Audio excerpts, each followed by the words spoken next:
Bonjour encore à toutes les personnes qui viennent de se connecter. J'espère que votre semaine a bien commencé. Cette semaine, je vais beaucoup vous entretenir sur les émotions parce que ces derniers mois et tout, j'ai eu plusieurs cas qui me sont revenus et je me rends compte que tu peux soutenir une femme, tu peux aider une femme à réussir financièrement, tu peux l'aider à mettre sur pied un business, tu peux l'aider à mettre sur pied une entreprise, à construire une marque. Mais tant que cette femme n'a pas appris à contrôler ses émotions, en un claquement de doigts, elle peut détruire tout ce qu'elle a passé 10 ans à construire. En un claquement de doigts, elle peut détruire tout ce que l'accompagnement a réussi à mettre sur pied. Et aujourd'hui, j'ai décidé de vous parler un peu du contrôle des émotions. Il faut savoir que lorsqu'on parle de destinée, voilà, on nous parle toujours la destinée, la destinée. Pour accomplir ta destinée, en tant que femme particulièrement, tu dois savoir contrôler tes émotions. Il y a une différence entre l'homme et la femme.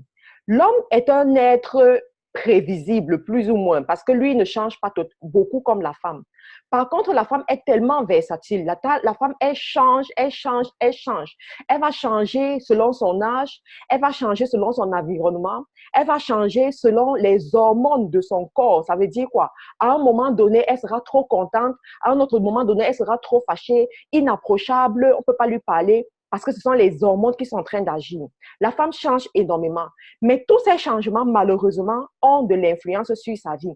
Tous ces changements ont de l'influence sur sa famille, sur son mari, sur ses enfants, sur son business, sur sa destinée, sur la dynastie qu'elle aimerait construire. Pour bien vous expliquer ceci, j'ai réservé pour vous un type de femme, en fait, des types de femmes que je vais vous exposer pour que vous puissiez vous déterminer, pour que vous puissiez savoir exactement, par exemple, où est-ce que vous vous trouvez, ou bien quels sont les penchants peut-être que vous avez et sur lesquels vous devez travailler. Je vais juste m'arrêter quelques moments pour partager cette vidéo. Voilà, il y a Marie qui dit « Coucou Matt, ça passe, comment vas-tu? Bonsoir. Stéphane, j'espère que vous allez bien. Donnez-moi quelques minutes pour que je partage la vidéo auprès de mes amis. »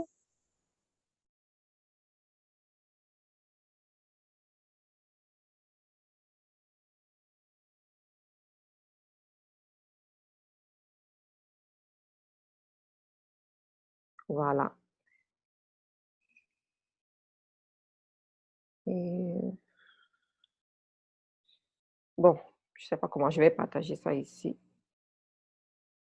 Ça peut se faire quand même.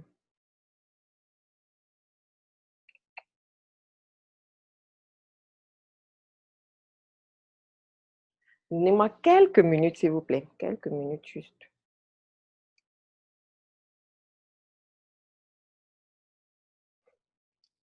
Bonjour à toutes les personnes qui se connectent. J'espère que vous allez bien, que vous passez une bonne semaine.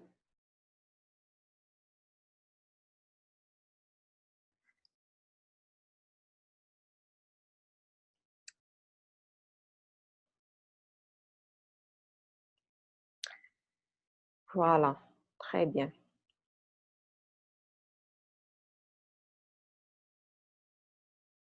Coucou Sorel, j'espère que tu vas bien également.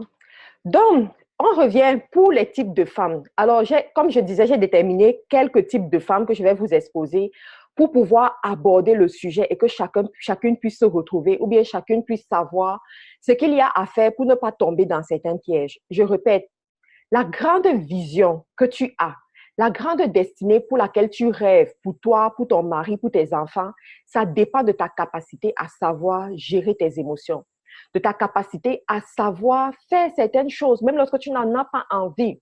Alors, le premier type de femme, c'est quoi? C'est la femme insensée, la femme qui parle trop, la femme qui ne sait pas maîtriser sa langue. La Bible te dit que la femme, la bouche qui parle trop ne manque pas de péché. Lorsque tu vois, par exemple, une femme qui est toujours prête à parler, toujours prête à dire des choses, c'est une femme qui ne sait pas contrôler ses émotions. C'est une femme qui ne sait pas se taire. C'est une femme qui ne sait pas résister à cette démangeaison qui vient à l'intérieur d'elle pour lui dire parle, parle, parle. C'est une femme qui est toujours dans le commérage, par exemple. Quand tu vois une femme qui bavarde, qui aime trop parler, même si ce qu'elle te raconte a du sens, même si ce qu'elle te raconte est vrai, mais qui ne sait pas maîtriser sa langue. C'est une femme qui va beaucoup se verser dans le commérage. C'est une femme qui va beaucoup se verser à parler des autres personnes, à dire des méchancetés ou à dire des choses qui ne sont même pas vérifiées sur les autres personnes parce qu'elle a envie de parler. Ça, c'est une femme insensée. Généralement, les femmes insensées sont les femmes qui sont des dangers dans leur famille.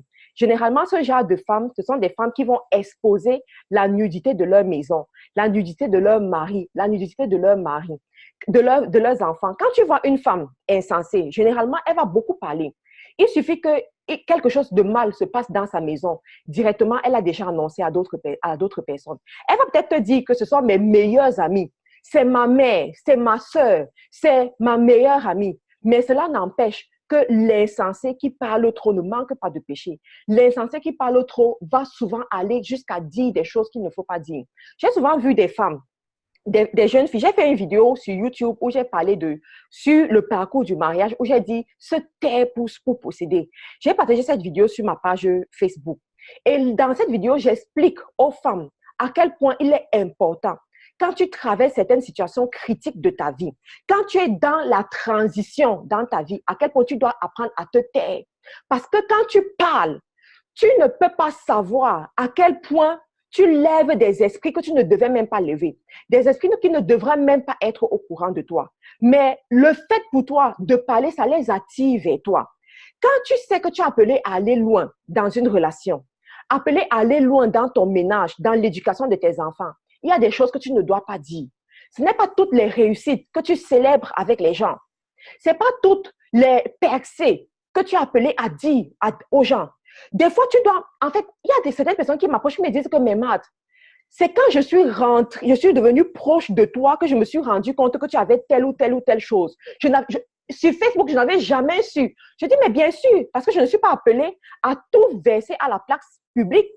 Je ne suis pas appelée à tout dire à la place publique. Il y a des choses qui ne doivent être que pour les intimes. Quand tu es une femme insensée, qui parle trop, régulièrement, tu vas livrer la nudité de ta maison. Je répète, il y a des percées que tu ne dois pas dire. Par exemple, je vois des femmes, une petite chose de bien se passe dans leur maison, directement sur Facebook. C'est versé sur Facebook. Directement sur les statuts WhatsApp, directement. Vous ignorez que tout le monde n'est pas heureux de vous voir sourire. Ce n'est pas une révélation que je te donne, c'est juste une triste réalité. Tout le monde n'est pas heureux de te voir heureuse. Si tu ne le savais pas, il faut que tu le saches, surtout si tu as l'intention d'accomplir une grande destinée. Plus tu montes à la montagne, plus tu y vas seul. Plus tu montes vers la distinction, plus tu y vas seul. Tu deviens familier à ce qu'on appelle quoi? La solitude. Parce que tout le monde, l'expérience l'a prouvé. Jésus l'a expérimenté. Joseph, avec ses frères, il a expérimenté. Ses frères de sang, ils ne pouvaient pas imaginer que c'est eux qui vont le vendre. Mais parce qu'il parlait trop, il a raconté le rêve chez de mauvaises personnes. Et voilà ce qui s'est passé. Beaucoup d'entre vous qui m'écoutez, vous n'avez jamais appris à comprendre ce genre de choses. Rapidement, quelqu'un t'a parlé, il t'a proposé la bague de fiançailles que le jour qui suit, en fait, tout Facebook est déjà au courant. Et parce que les gens sont au courant, ils vont aller commencer à lui raconter que, mais est-ce que tu es même sûr de la personne que tu veux épouser là? Est-ce que tu sais que c'est une femme colérique? Est-ce que tu sais que c'est une femme qui a eu 5 avortements? Est-ce que tu sais que tous ses prétendants sont déjà décédés? Mais qu'est-ce qui s'est passé avec la duchesse d'Angleterre là? Meghan, ses propres frères et sœurs ont écrit des lettres officielles à la famille royale pour dire à quel point elle n'était pas une bonne fille. Ses propres frères et sœurs ont envoyé des preuves à l'appui à son futur mari à l'époque pour lui dire qu'il faisait erreur d'épouser leur sœur. J'aimerais te dire, si tu as l'intention d'accomplir cette grande destinée, ne laisse pas trop tes émotions de joie, parce que quand on parle souvent des émotions, les gens voient peut-être le mauvais côté. Mais il y a aussi la joie, trop de satisfaction, et tu les brandes. Quand tu les brandes, il faut que tu comprennes que tout le monde ne va pas utiliser ça pour ton bien. Tout le monde ne va pas voir ça comme tu le vois. Tout le monde ne sera pas heureuse comme toi. Est-ce que vous savez ce qui se passe dans la famille royale en ce moment? Moi, je les suis énormément. Ils ont annoncé sur Instagram que lorsque Meghan aura son enfant, lorsqu'elle va faire naître son enfant, ils ne vont pas l'annoncer sur les réseaux sociaux du coup. Ils vont d'abord garder la nouvelle pour eux et l'annoncer plus tard. Voilà les gens qui comprennent. Même lorsqu'il y a eu les fiançailles et tout, même elle est tombée enceinte, ils ont retardé l'annonce de l'information pour annoncer plus tard. J'ai une nouvelle pour toi aujourd'hui. Il y a des bénédictions dans ta vie que tu ne dois pas propager avant d'être sûr que tu les possèdes vraiment. Ne laisse pas trop tes émotions de joie te guider à vouloir annoncer, à vouloir partager, à vouloir... Tout le monde n'est pas content que tu sois content. Tout le monde n'est pas content de te voir sourire. Tout le monde n'est pas content de te voir expérimenter la paix. Tout le monde n'est pas content de te voir expérimenter la tranquillité. Il y a des gens qui payeraient cher pour voir tes larmes couler, pour te voir être troublé, pour te voir être dans l'impasse. Mais c'est encore toi, à cause de ton caractère insensé, de ta bouche qui parle trop, qui leur donne les informations. Je voudrais te dire quelque chose aujourd'hui, que tant que quelqu'un ne connaît pas des choses sur toi, il ne peut pas t'avoir. Tant que quelqu'un n'a pas les informations sur ta vie, il ne peut pas t'avoir. La première règle de guerre, c'est connaître ton ennemi. Quand tu vas en champ de guerre, la première des règles, c'est sache contre qui tu combats. L'ennemi avisé ne pourra jamais t'avoir s'il n'a pas les informations sur toi. Mais quand tu es une femme insensée, chaque jour, tu vas te placer sur les réseaux sociaux pour divulguer les informations sur ta maison, pour montrer la nudité de ta maison, qu'elle soit bonne ou qu'elle soit mauvaise, aux gens. Parce que tu ne réfléchis pas, parce que tu ne connais pas contrôler tes émotions. Il y a des joies que tu dois garder pour toi. Il y a des choses que tu dois garder pour toi. Pareillement, quand ça va mal, il y en a ici, quand ça va mal, tout le monde doit être au courant. On a déjà appelé la mère, on a déjà appelé les soeurs, les tantes, on a déjà appelé les meilleures copines. J'ai une nouvelle pour toi. Quand tu rentres dans le mariage, je t'en supplie, histoire de nouvelles copines là, mets ça de côté. C'est-à-dire qu'il y a ce qu'on appelle la connaissance. La connaissance va te guider. La connaissance va te sauver. La connaissance va t'éviter les problèmes qui ne te servent à rien. Quand on parle de destinée, il s'agit d'impacter ta propre vie, d'impacter la vie de ta famille et d'impacter la vie de ta génération, de ta communauté. Pour arriver à ce niveau, pour arriver à être ce genre de femme, il y a une discipline émotionnelle que tu dois savoir faire. Une partie de cette discipline émotionnelle, c'est de savoir contrôler ta bouche quand ça va mal. Contrôler ta bouche quand ça va mal. Mais je vais bien t'expliquer pour que tu comprennes, parce que moi, j'aime quand les femmes comprennent ce qu'elles sont en train de faire. Non juste faire pour faire ou bien faire parce qu'on a dit de faire. Il se trouve que ta bouche a un pouvoir. Lorsque tu commences à propager les mauvaises informations, à propager les mauvaises nouvelles, quand bien même tu recherches du réconfort, quand tu propages ces mauvaises nouvelles, tu es juste en train de reconstruire ces choses-là. Regarde autour de toi. Les femmes qui aiment beaucoup se plaindre de leur mari, les femmes qui aiment beaucoup se plaindre de leurs enfants, tu te rends compte que depuis que tu les connais, elles sont toujours dans les plaintes. Lorsque tu les rencontres, elles sont toujours en train de se plaindre, de dire comment telle chose ne va pas bien, de dire comment quelque chose s'est mal passé. Pourquoi? Parce que la vie, l'univers répond à certaines lois. L'une de ces lois, c'est que la parole est créatrice. La parole crée ce que tu dis. On s'en fout que tu aimes ce que tu es en train de dire, que tu n'aimes pas ce que tu es en train de dire. Mais la parole va créer l'essence de ce que tu es en train de dire. Si tu es une femme, à cause du caractère insensé, tu passes ton temps à dire à quel point ton mari est méchant, à quel point ton mari te trompe, à quel point ton mari est colérique, à quel point ton mari est mauvais, il ne sait pas s'occuper des enfants, ne t'inquiète pas, tu auras ça pour partager toute ta vie. Je ne suis pas prophète, je n'ai pas besoin d'être prophète pour le dire, ce sont les lois de la nature. J'aimerais te dire quelque chose seul. Ce n'est pas par la prière, par le jeûne que tu résous ce genre de problème. Je peux répéter, ce n'est pas par la prière, par le jeûne que tu résous ce genre de problème. C'est par le renouvellement de l'intelligence. Est-ce que tu n'as pas souvent vu autour de toi les femmes qui prient beaucoup, qui jeûnent beaucoup, qui lisent beaucoup la Bible, mais qui mènent un mauvais mariage, qui ont les enfants, les enfants irrespectueux et qui vont d'un cercle vicieux à un cercle vicieux. Tant que cette personne n'arrive pas à transformer son intelligence, elle vivra toujours ce cercle vicieux parce qu'il y a chaque clé pour ouvrir chaque porte. Toutes les portes ne s'ouvrent pas par la même clé. La prière et le jeûne sont bonnes pour certaines choses, mais pour d'autres choses, comme ce dont je suis en train de te parler aujourd'hui, c'est le renouvellement de l'intelligence. Et quand tu sais que tu as tendance à être une femme insensée, tu dois savoir contrôler ce genre de choses. La femme insensée est guidée par la colère. Quand tu vois une femme colérique, c'est la colère qui guide son quotidien. C'est la colère qui lui donne la direction. C'est la colère. Pour celles qui partagent la vidéo, vraiment, je vous remercie, que Dieu vous bénisse et je vous conseille aussi à toutes les autres qui m'écoutent de partager la vidéo. Quand tu vois une femme colérique, c'est la colère qui lui donne la direction dans sa vie. Elle va peut-être t'expliquer que oui, je ne comprends pas parce que je suis toujours dans la colère. J'ai une nouvelle pour toi aujourd'hui. Ce n'est pas par la prière que tu vas résoudre ton problème de colère. C'est pas le renouvellement de l'intelligence.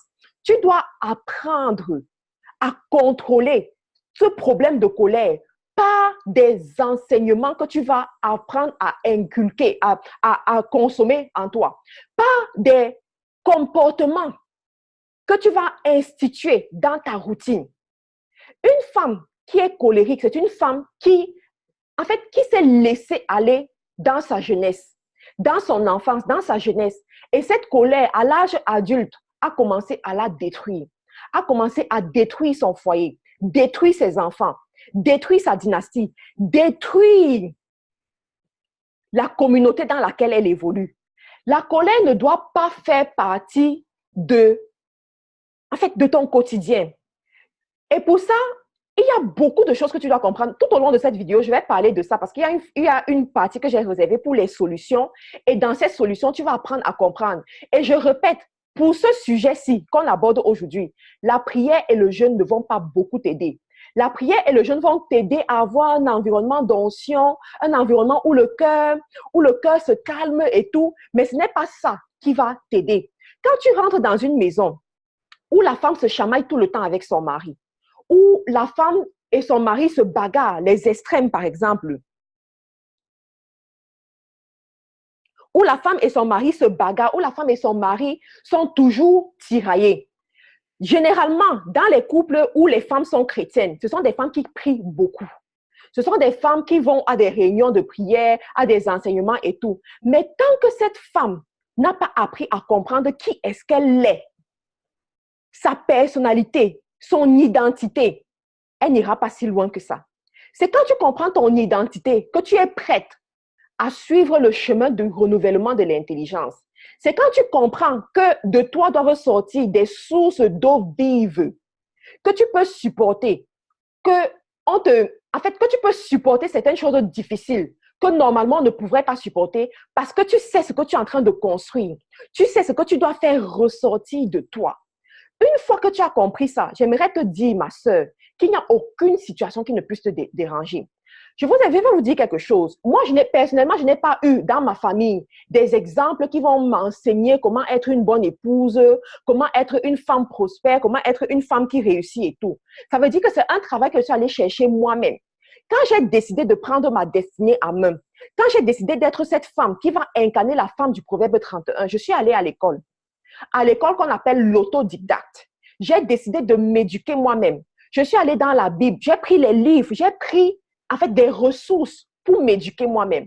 Je me suis rendu compte dans mon éducation que, en tant que femme, tu décides à plus de 90% de ce que ta vie va ressembler. Si tu veux que ta vie soit laxiste, que ta vie soit une poubelle, qu'on vienne jeter ce qu'on veut à l'intérieur, elle le sera. Si tu veux que ta vie soit un palais en or massif, un palais où tu es la reine, où on te respecte, elle le sera. Si tu veux que ta vie soit une cour du roi Péto, où chacun vient faire ce qu'il veut, on te traite comme on veut, elle le sera également. Mais tout cela passe par le contrôle de tes émotions. Parce que c'est quand tu contrôles tes émotions que tu peux faire sortir les sources d'eau vive qui sont à l'intérieur de toi et qui vont transformer les personnes qui sont autour de toi, qu'elles le veuillent ou pas. C'est toi qui décides. C'est toi qui maintiens tout entre tes mains. Il y a un autre type de femmes, c'est quoi? C'est les femmes bébés. Les femmes bébés, ce sont les femmes qui pleurent beaucoup. Les femmes qui résolvent les problèmes par les pleurs. Les femmes qui pensent qu'avec les pleurs, elles vont manipuler les autres. Avec les pleurs, elles vont arriver à leur fin. Avec les pleurs, elles vont obtenir ce qu'elles veulent. J'ai une nouvelle pour toi aujourd'hui. Avec les pleurs, tu ne peux aller nulle part. Tu peux peut-être gagner aujourd'hui, mais tu ne pourras pas gagner la course. Tu peux peut-être convaincre la personne aujourd'hui, la mener à marcher comme tu veux, mais tu ne pourras jamais construire une dynastie avec les pleurs. Parce que dans les pleurs, tu n'écoutes pas Dieu. Dans les pleurs, tu n'as pas la direction du Saint-Esprit. Dans les pleurs, tu ne construis pas. Une femme qui résout les problèmes par les pleurs, c'est une femme qui est une manipulatrice, mais la manipulation n'avance pas. La manipulation ne change pas l'autre. Tu vas peut-être pleurer en face de tes enfants pour leur dire, je ne veux pas que vous marchiez avec les gangs, je ne veux pas que vous parlez mal en pleurant. Ils vont peut-être faire ce que tu as demandé de faire aujourd'hui, mais ça ne va pas les transformer. Lorsque tu ne pleureras pas, ils feront ça.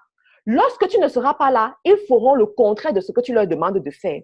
C'est la même chose devant un mari. Quand tu utilises les pleurs pour atteindre tes fins, quand tu utilises les pleurs pour l'amener à faire ce que tu veux, tu ne le transformes pas.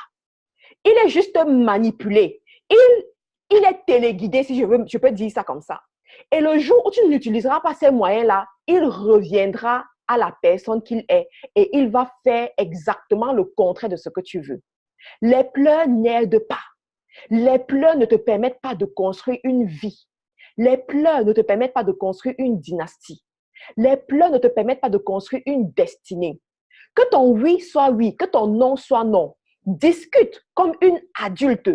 Sois maître de ce que tu veux. Sache exactement la conduite que tu veux tenir et sache parler de ça.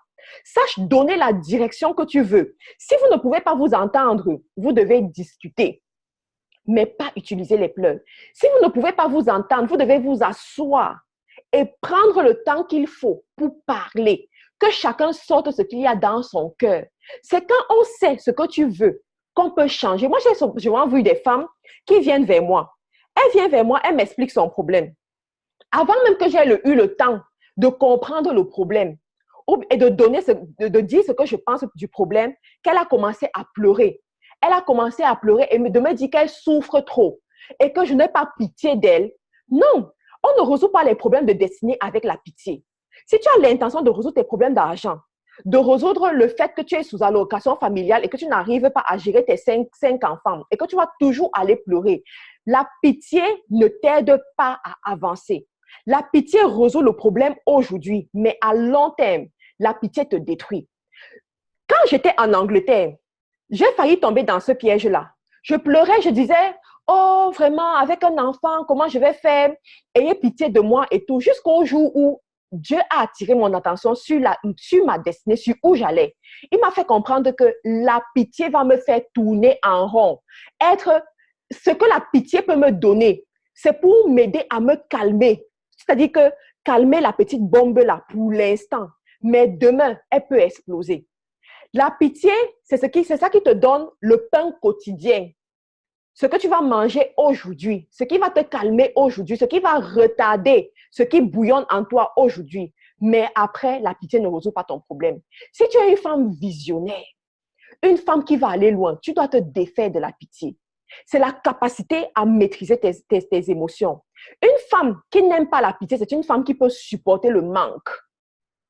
Une femme qui n'aime pas la pitié, c'est une femme qui peut supporter de ne pas avoir aujourd'hui parce qu'elle sait qu'elle aura demain. Dernièrement, il y a un couple qui nous a invités, mon mari et moi, et quand on était en train de manger, mon mari a commencé à parler de moi et il racontait mes débuts, comment ça se passait et tout. Et je leur ai dit que aujourd'hui, on raconte mes débuts, on raconte ce que je fais aujourd'hui, on m'exalte, je suis célébrée et tout. Mais on oublie que quand j'ai commencé, je n'arrivais même pas à avoir 200 livres à la fin du mois sur les réseaux sociaux. Je n'arrivais pas à avoir 200 livres à la fin du mois des activités que je fais en ligne. Mais aujourd'hui, on dit oui et tout et tout. Mais j'avais pris la décision que même si je n'arrivais pas à avoir cette somme d'argent, je ne vais pas aller croupir dans les allocations. Je préfère souffrir aujourd'hui, mais je sais ce qui m'attend demain. Je sais ce que j'aurai demain. Et j'étais en train de raconter que c'est ça qui est difficile avec les femmes. Les femmes aiment trop se contenter de l'aujourd'hui. Elles aiment trop être caressées dans le sens du poil pour aujourd'hui, mais oublient qu'il y a un demain, oublient qu'il y a 5 ans, il y a 10 ans. Tu vas voir certaines femmes, tu vas leur dire que fais ton business en ligne. Ouvre une page, apprends à ce que les gens te connaissent, à ce que les gens sachent que tu es la référence. Elle va le faire pendant 2 jours, pendant 5 jours, mais après, elle va abandonner. Pourquoi? Parce qu'elle n'a pas la discipline de supporter. Tu vas voir, elle va commencer, elle va dire que, OK, je vais apprendre à épargner. Je vais savoir mettre 100 euros de côté par mois, 200 euros de côté par mois. Mais lorsque le manque va se faire ressentir, directement, elle va aller piocher dans ses épargnes pour combler ce manque parce qu'elle ne connaît pas gérer ses émotions. J'aimerais te dire que la Bible dit que celui qui sème avec douleur moissonne avec chant d'allégresse. À un moment donné de ta vie, tu dois savoir semer avec douleur. Semer dans ton mariage avec douleur, au début, c'est toujours difficile. Il n'y a personne, même si c'est la famille royale, il n'y a personne qui a commencé avec l'or. Personne qui a commencé étant trop favorisé, étant trop bien. Tout le monde commence au bas de l'échelle. Tout le monde commence doucement. Tout le monde commence petit. Mais quand tu sais où tu vas, quand tu sais que c'est une dynastie que tu construis, sur le nom de ton entreprise, on dira depuis 2000, depuis 2015, 50 ans après, 100 ans après, quand tu sais que c'est ça que tu construis, tu évites de construire avec la douleur, tu évites de construire avec les pleurs parce que tu demandes la pitié des autres. Tu évites de construire avec les manigances, avec la manipulation parce que tu sais que tu vas quelque part. Ensuite, il y a quoi? La femme paresseuse. Il y a beaucoup de femmes que j'ai rencontrées dans mon parcours qui sont de parfaites paresseuses, qui aiment beaucoup dormir, mais qui aiment récolter, qui aiment beaucoup manger, mais qui ne savent pas cultiver, qui ne savent pas semer. La femme paresseuse, c'est la femme qui, elle a grandi. Parmi elles, il y en a qui ont grandi avec la cuillère en or dans leur bouche, qui ont grandi avec peut-être un certain niveau d'aisance, mais qui croient que même malgré le mariage, elles vont continuer dans ce rythme-là. Parmi elles, il y en a qui aiment se contenter de leur niveau. Ça veut dire quoi? Elle a atteint un certain niveau. Moi, j'ai vu beaucoup ça en Afrique, au Cameroun. Ça veut dire quoi? Elle a atteint peut-être le niveau de... un certain niveau dans la fonction publique et elle se dit, moi, je peux me contenter de ça. Je suis suffisante où je suis. Je peux m'arrêter à ce niveau. Ça peut être que c'est son mari qui lui donne. Son mari lui donne assez d'argent pour nourrir la maison et elle se contente de ce niveau. Ça peut être même qu'elle n'a pas, mais elle vit sous les allocations familiales, comme c'est le cas ici en Europe. Elle vit sous les aides des oncles, des tantes et elle se contente de ça. J'aimerais te dire, femme paresseuse, lève-toi. Si tu reconnais dans ton fort intérieur que tu ne sais pas voir plus loin que le bout de ton nez, tu dois apprendre à te lever. La Bible te dit que l'activité sera ton précieux trésor. C'est parce que tu ne sais pas contrôler tes émotions, contrôler qu'aujourd'hui, tu peux être contente parce que tu as assez et demain, tu arrives à avoir le manque. On a vu des femmes que leur mari était élevé en dignité. Des femmes, le mari était ministre, le mari était directeur. Elles mangeaient à leur faim.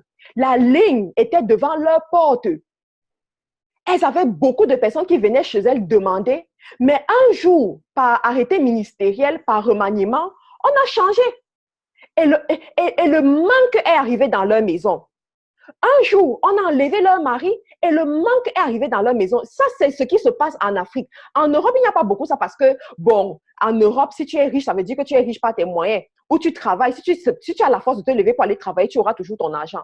Mais en Afrique, où tu es quelqu'un derrière quelqu'un, j'ai une nouvelle pour toi, femme. ne te laisse pas distraire par ça.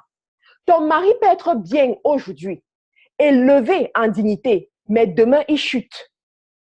Ton mari peut avoir les contrats qui viennent de partout aujourd'hui, mais demain, lorsqu'il ne marche plus comme ses bourreaux veulent qu'il marche, il chute. Et vous vous retrouvez où? Tu dois être une femme qui comprend qu'aujourd'hui, je peux avoir, mais demain, je dois toujours avoir. Jusqu'à la 1000e génération et au-delà. La Bible te dit quoi? L'homme juste est celui qui laisse un héritage aux enfants de ses enfants. On va en parler, on va t'enseigner dessus. Mais la seule chose qui va t'empêcher de te lever pour le faire, c'est quoi? Ce sont tes émotions. C'est parce que tu te dis, je suis trop contente, je suis à l'aise, je suis bien. Tu ne comprends pas que ça peut changer. En fait, tu es tellement englouti dans ce que tu vois aujourd'hui que tu n'as pas la sagesse pour voir le futur. Tu n'as pas la sagesse pour comprendre que demain peut être différent. Mais la fonction du demain, la différence que sera le demain dépend de toi. Ça peut être différent. Il y a un enseignement que Miles Monroe a fait. Il a dit que le temps et le changement sont les deux choses qu'il y aura toujours dans notre vie. Le temps et le changement. Le temps va évoluer. Il y aura un passé, il y aura un présent, il y aura un futur. Il y aura toujours ces variables dans nos vies. Le changement s'opérera toujours. Mais ce que toi, tu peux faire, c'est que tu peux utiliser, tu peux faire que le changement soit en ta faveur ou en ta défaveur. Lorsque tu restes tranquille, tu ne fais rien, le changement sera en ta défaveur. Mais quand tu te lèves pour travailler, quand tu te lèves pour contrôler le futur, quand tu te lèves pour contrôler le demain, le changement sera en ta faveur. Il y a certains ici qui sont en train de m'écouter que il suffit que vos enfants aient 16 ans ou aient 20 ans pour que l'État vous enlève la maison qu'il vous a donnée. Il y a certains ici parmi vous que il suffit que vos enfants ne soient même pas auprès de vous pour que vous deveniez pauvres plus que la souris de l'église parce que vous vivez sous les allocations familiales. Mais il y en a aussi qui ont compris que pendant qu'elles sont sous les allocations familiales, là, elles vont s'inscrire à l'université. Elles vont s'inscrire. OK, l'État est en train de donner, mais moi-même, je m'ajoute de la valeur. Pendant que l'enfant est petit, tu ne te laisses pas distraire par le fait que tu as un enfant. Il y en a, c'est leur chanson. J'ai les enfants à bas âge. Ma soeur, va à l'université voir les enfants à bas, les femmes qui viennent même à l'université avec les bébés. Parce qu'elles comprennent que demain, il y a un futur. Je dis, des fois, mes soeurs sont trop bêtes. Excusez-moi de donner un terme aussi violent, mais des fois, il faut utiliser les termes qui vont te toucher pour que tu comprennes bien. Et je ne te parle pas des choses que je n'ai pas expérimentées. Quand tu te retrouves dans certaines situations, sois sage. La Bible te dit quoi? Les enfants de ce monde sont plus sages que les enfants même de Dieu. Ils sont plus sages. Il y a des filles qui ont calculé que, OK, si j'arrive jusqu'à ce que les gens me donnent les allocations, je vais payer le prix qu'il faut. Je vais faire l'université jusqu'à avoir tous les diplômes qu'on peut imaginer avoir.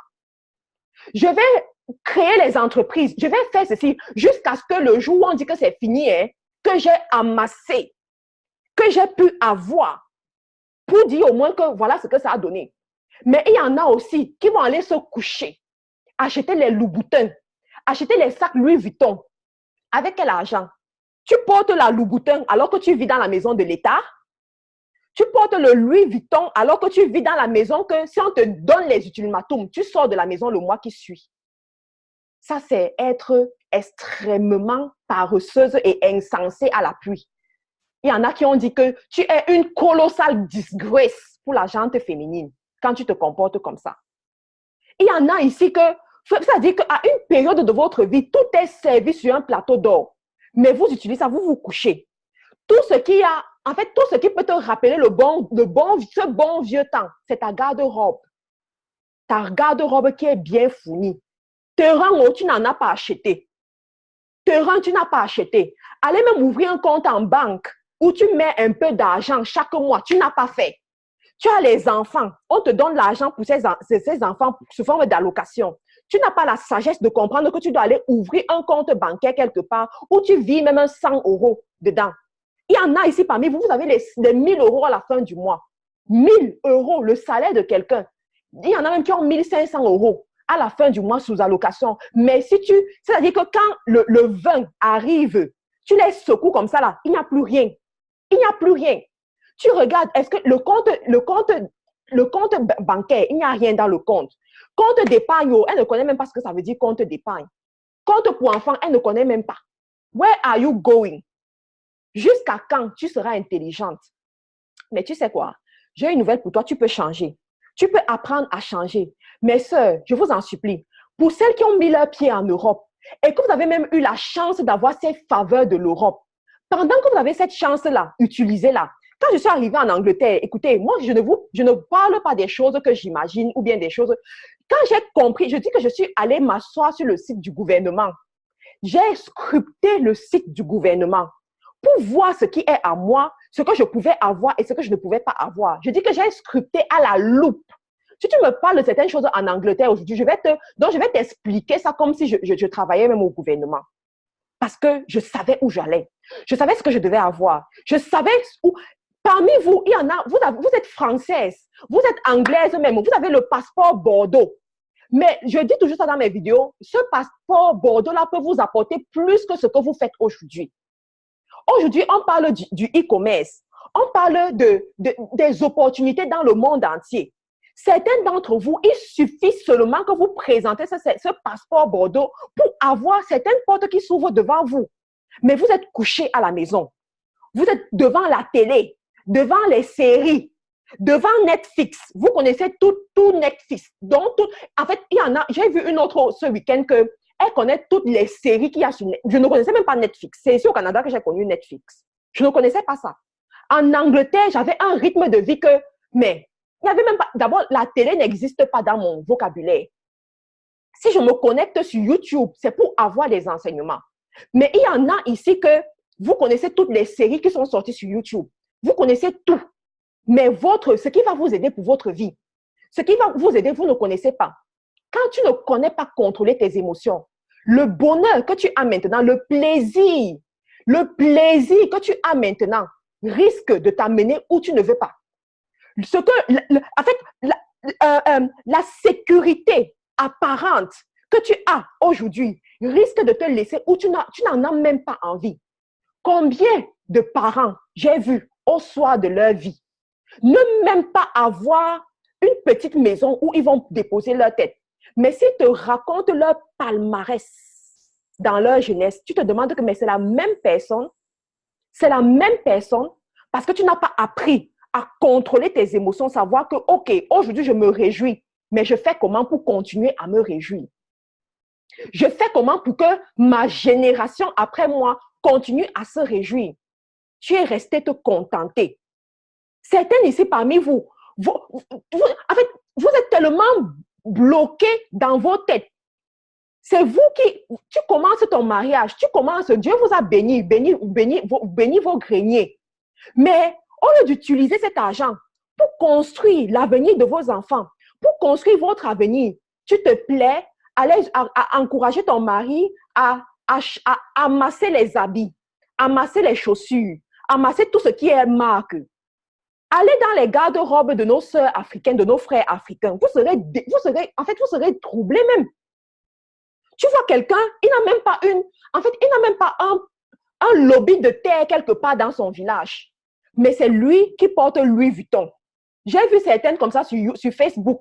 Elles brandissaient comment est-ce qu'elles ont acheté les Louis Vuitton à 1 000 €, les ceci et tout et tout et tout. Mais quand tu regardes la vie de la personne, tu vois bien que c'est juste pour le paraître. C'est juste pour le paraître. Les Américains disent quoi? Le but, c'est d'être riche et non de sembler riche. Le but, c'est d'être riche et non de sembler riche. J'aimerais t'interpeller, ma sœur, d'être une femme sensée, d'être une femme sage. Ne te laisse pas distraire par ce que les gens disent, parce que tout ça, c'est ça. Parce que les gens disent que vous êtes toujours beau, vous êtes toujours bien habillé. Vous êtes toujours beau, vous êtes toujours bien habillé. On sent que vous avez l'argent. Non, ils ont bien dit, on sent que vous avez l'argent. On sent. mais on n'est pas sûr. Ne te trompe pas, hein. Le français est très clair. On sent que vous avez l'argent, mais rien ne prouve que vous avez effectivement cet argent-là. Mais c'est toujours quoi? La gestion de tes émotions. Quand tu n'as pas appris à te concentrer sur ta famille, mais pas sur ce que les gens disent. Tu es une femme, mais tu es très intéressé par ce que les gens vont penser. Les gens vont dire que quoi? Les gens vont croire que quoi? Les gens vont et tout, au lieu de construire dans ta maison. Avant d'acheter les Louboutins, les Louis Vuitton, assure-toi que tu as investi dans un terrain quelque part, c'est le minimum. À défaut d'avoir un compte bancaire pour investissement immobilier où de l'argent va chaque mois pour ta maison. Pour ta maison. Franchement, beaucoup de femmes se laissent guider par ce qu'elles sentent, par ce que tu ressens. La valeur d'une femme ne se mesure pas à son sac. La valeur d'une femme ne se mesure pas à la marque de son sac. S'il faut même que tu portes une marque qui coûte cher, que ce soit ta propre marque. Moi, j'ai pris cette décision dans ma vie à un moment donné que s'il faut que je sois en train de dépenser pour les marques, que ce soit ma propre marque, laisse-moi dépenser cet argent-là pour construire ma marque. Que d'autres personnes portent, ils disent MC. MC, là même, c'est qui? Que ce soit moi. C'est ça. Tu dois savoir être une femme qui voit loin. Une femme visionnaire. Allez aux États-Unis voir les femmes. Quand on vous parle d'Oprah Winfrey, c'est parce que la caméra là, met beaucoup. En fait, il y a beaucoup la caméra sur elle. Mais les Oprah, il y en a plusieurs aux États-Unis. Les femmes qui ne veulent même pas qu'on mette la caméra sur elles parce qu'en fait, elles n'ont pas le temps des mouches. Elles n'ont pas le temps des mouches qui vont venir les déconcentrer. Elles savent où elles vont. Allez voir les couples qui achètent les îles. Pour eux, ils achètent les îles.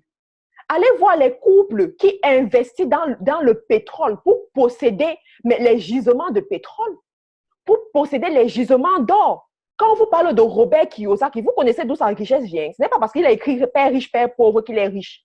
Allez voir son couple, ces deux-là. Ils ont de ces possessions, mais vous croyez que ça arrive par hasard? Vous croyez que ça arrive parce qu'on a voulu? Parce qu'il y a eu une discipline. Mais la bonne nouvelle, c'est quoi, ma soeur? C'est que c'est toi qui décides.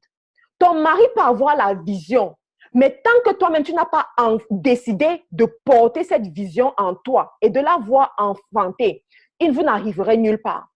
J'aimerais aussi dire à d'autres qui ont épousé les hommes qu'on ne connaît même pas en fait d'où ils sortent là. Tu épouses un homme, il n'a pas de vision. Ce n'est pas grave. Parce qu'il y en a qui vont dire que et quand l'homme n'a pas de vision, ce n'est pas grave. Il peut ne pas avoir de vision parce qu'il n'a pas été éduqué comme ça. Il ne connaît pas ce langage, il n'a pas cette vision-là. Mais toi, qui es à côté de lui, tu peux faire quelque chose. Tu peux transformer encore sa vie. Tu peux transformer encore sa façon de faire parce que vous ne formez que un. Ça, c'est un autre enseignement. Ça, c'est une autre vidéo. Mais j'aimerais te dire que c'est à toi de payer le prix. Si tu veux laisser un héritage aux enfants de tes enfants, tu dois apprendre à être une femme qui se lève.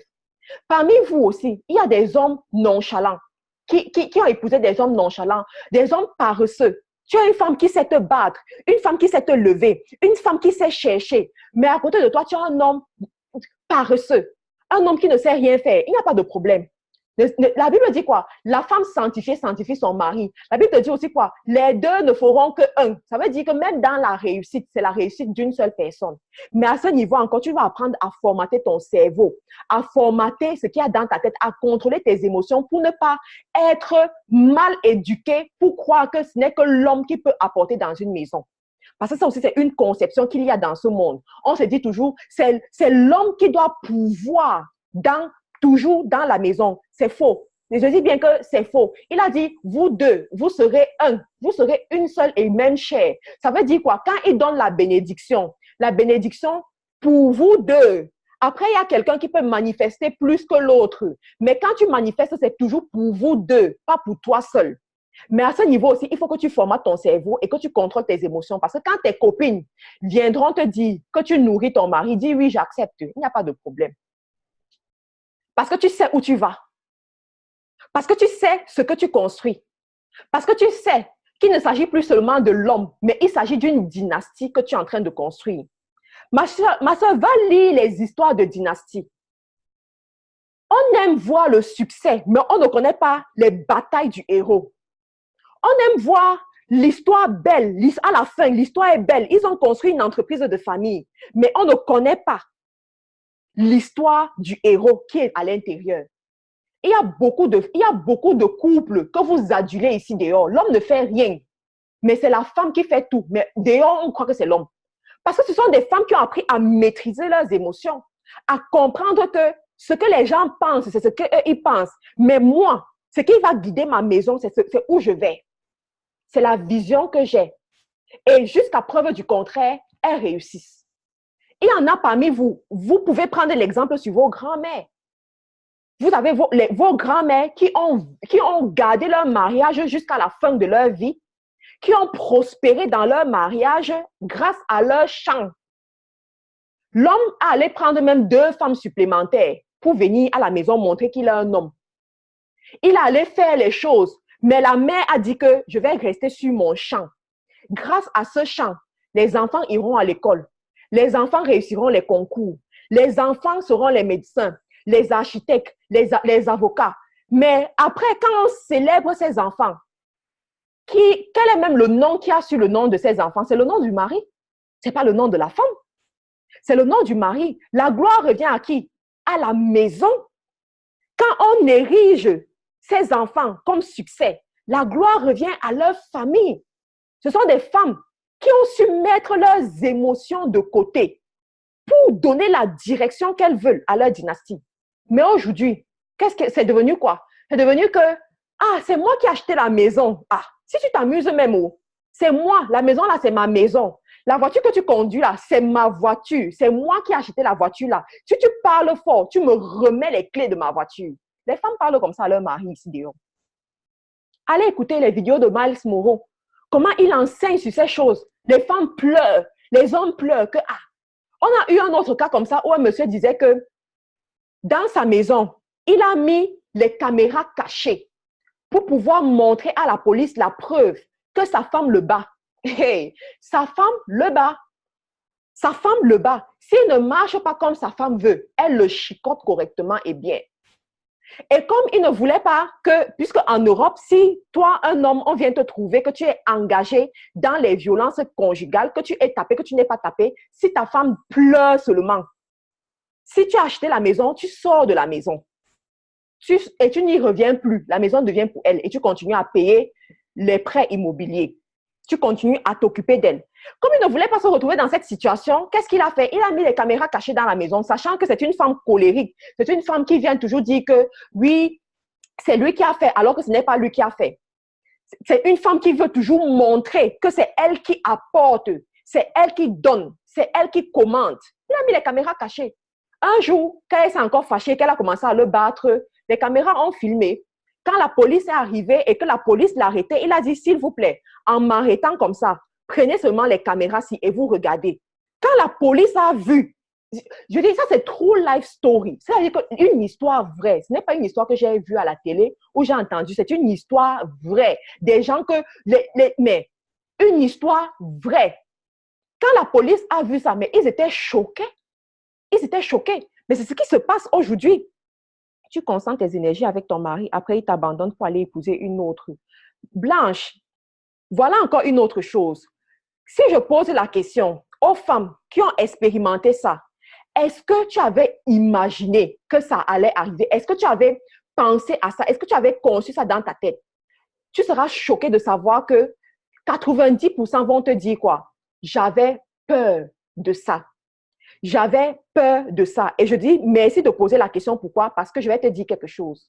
La Bible te dit quoi? Ce dont tu as peur que ça t'arrive, c'est ce qui t'arrive. Ce dont tu as peur, ce que j'ai peur, en fait, ce que je redoute, ce que j'évite, c'est ça qui m'arrive. Pourquoi? Parce que la vie répond à des principes. Et j'aimerais vraiment pouvoir vous inculquer ça pour que vous compreniez. Aujourd'hui, j'ai décidé, moi que vous voyez là, j'ai décidé de vivre ma vie d'une certaine façon où j'ai formaté mon système sur beaucoup de choses. Il y a des choses que je sais par conviction qu'elles ne peuvent pas m'arriver. Pas parce que je suis trop forte, pas parce que je prie beaucoup, pas parce que j'ai fait quelque chose de spécial, Mais pourquoi? Parce que j'ai appris à formater mes pensées. Parce que j'ai payé le prix pour formater mes pensées. D'accord? Il faut savoir que l'univers répond à ce que tu envoies, à l'essence de ce que tu envoies. Si tu as peur de certaines choses, tu seras surprise de voir ces choses arriver dans ta vie, que ce soit dans 5 ans, que ce soit dans 10 ans. C'est pour cela qu'en matière de mariage, en matière de famille, en matière de dynastie, tu ne dois pas te fier à ce que les gens te disent. Tu ne dois pas te fier à ce que les gens voient de l'extérieur, mais à ce que dit ta Bible et à ce que toi, tu acceptes. Ça veut dire quoi? Il peut avoir des signes. Ton mari peut même effectivement t'avoir trompé ou bien t'avoir vraiment abandonné. Mais tant qu'il est effectivement ton mari et que vous ne formez qu'une seule chair, la bonne nouvelle, c'est quoi? C'est qu'il y a une solution. La bonne nouvelle, c'est qu'il y a une solution. Maintenant, pour que cette solution prenne corps, ça dépend de ce que toi, tu acceptes dans tes pensées et de ce que toi, tu professes par ta bouche. D'ailleurs, quelqu'un a partagé une vidéo et m'a envoyé la vidéo du pasteur Karambini qui a fait un enseignement à ICC dernièrement sur... il a fait un enseignement à ICC sur les 3 jours qu'ils ont eu et tout. Et dans cet enseignement, il disait... Beaucoup de gens connaissent cette parole de « à chaque jour suffit ta peine ». À chaque jour suffit ta peine. Mais ils comprennent ça comme si c'était lié au travail, à l'effort à faire. Même dans la vie du chrétien, ton combat de chaque jour, à chaque jour suffit ta peine. Ça veut dire quoi? Il y a les combats que tu gagnes au jour le jour, que tu gagnes minute après minute, seconde après seconde.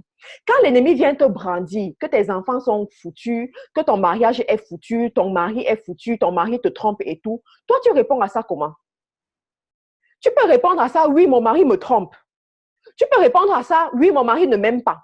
Tu peux répondre, ça veut dire que tu as scellé. La Bible te dit quoi? À tes résolutions dépendront tes succès.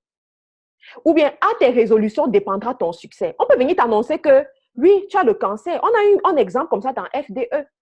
Une femme, quand le médecin lui avait montré, avec preuve à l'appui, qu'elle a le cancer. Tous les résultats montraient qu'elle avait le cancer. Mais elle a dit, non, vous parlez de quelqu'un d'autre, pas de moi. Vous parlez de quelqu'un d'autre, mais pas de moi. Ça, c'est la dimension. Je vous en supplie. Ça, ce n'est pas pour les bébés. Tant que tu restes bébé, tu restes contrôlé par les émotions, parce que tu as entendu, parce qu'on a dit, parce que ton corps, parce que ton cœur te dit, parce que tu ressens. Tu ne vas jamais arriver à ce niveau. On n'arrive pas à certains succès dans la vie avec les émotions. Quelles sont les femmes ici d'ailleurs que leurs maris n'ont pas trompé? Par exemple, vous avez écouté l'histoire de Michelle Obama.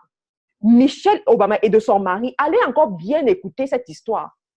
La femme était au bord du divorce lorsqu'elle s'affichait à la scène publique avec son mari. Au bord du divorce. Mais il a fallu qu'elle fasse un travail. C'est pour ça qu'on te parle quoi? Du renouvellement de l'intelligence. Sans ça, you are going nowhere. Ce n'est pas la prière. Tu peux prier, tu peux jeûner, tu peux tout faire. Mais tant que tu n'as pas appris à contrôler tes pensées, qu'on vient te dire que oui, ton mari te trompe, tu dises que ce n'est pas mon mari. Ce n'est pas mon mari qui me trompe, c'est l'esprit qui est derrière qui le mène à se comporter comme ça. C'est l'esprit qui est derrière qui se comporte, ce n'est pas l'homme que j'ai épousé.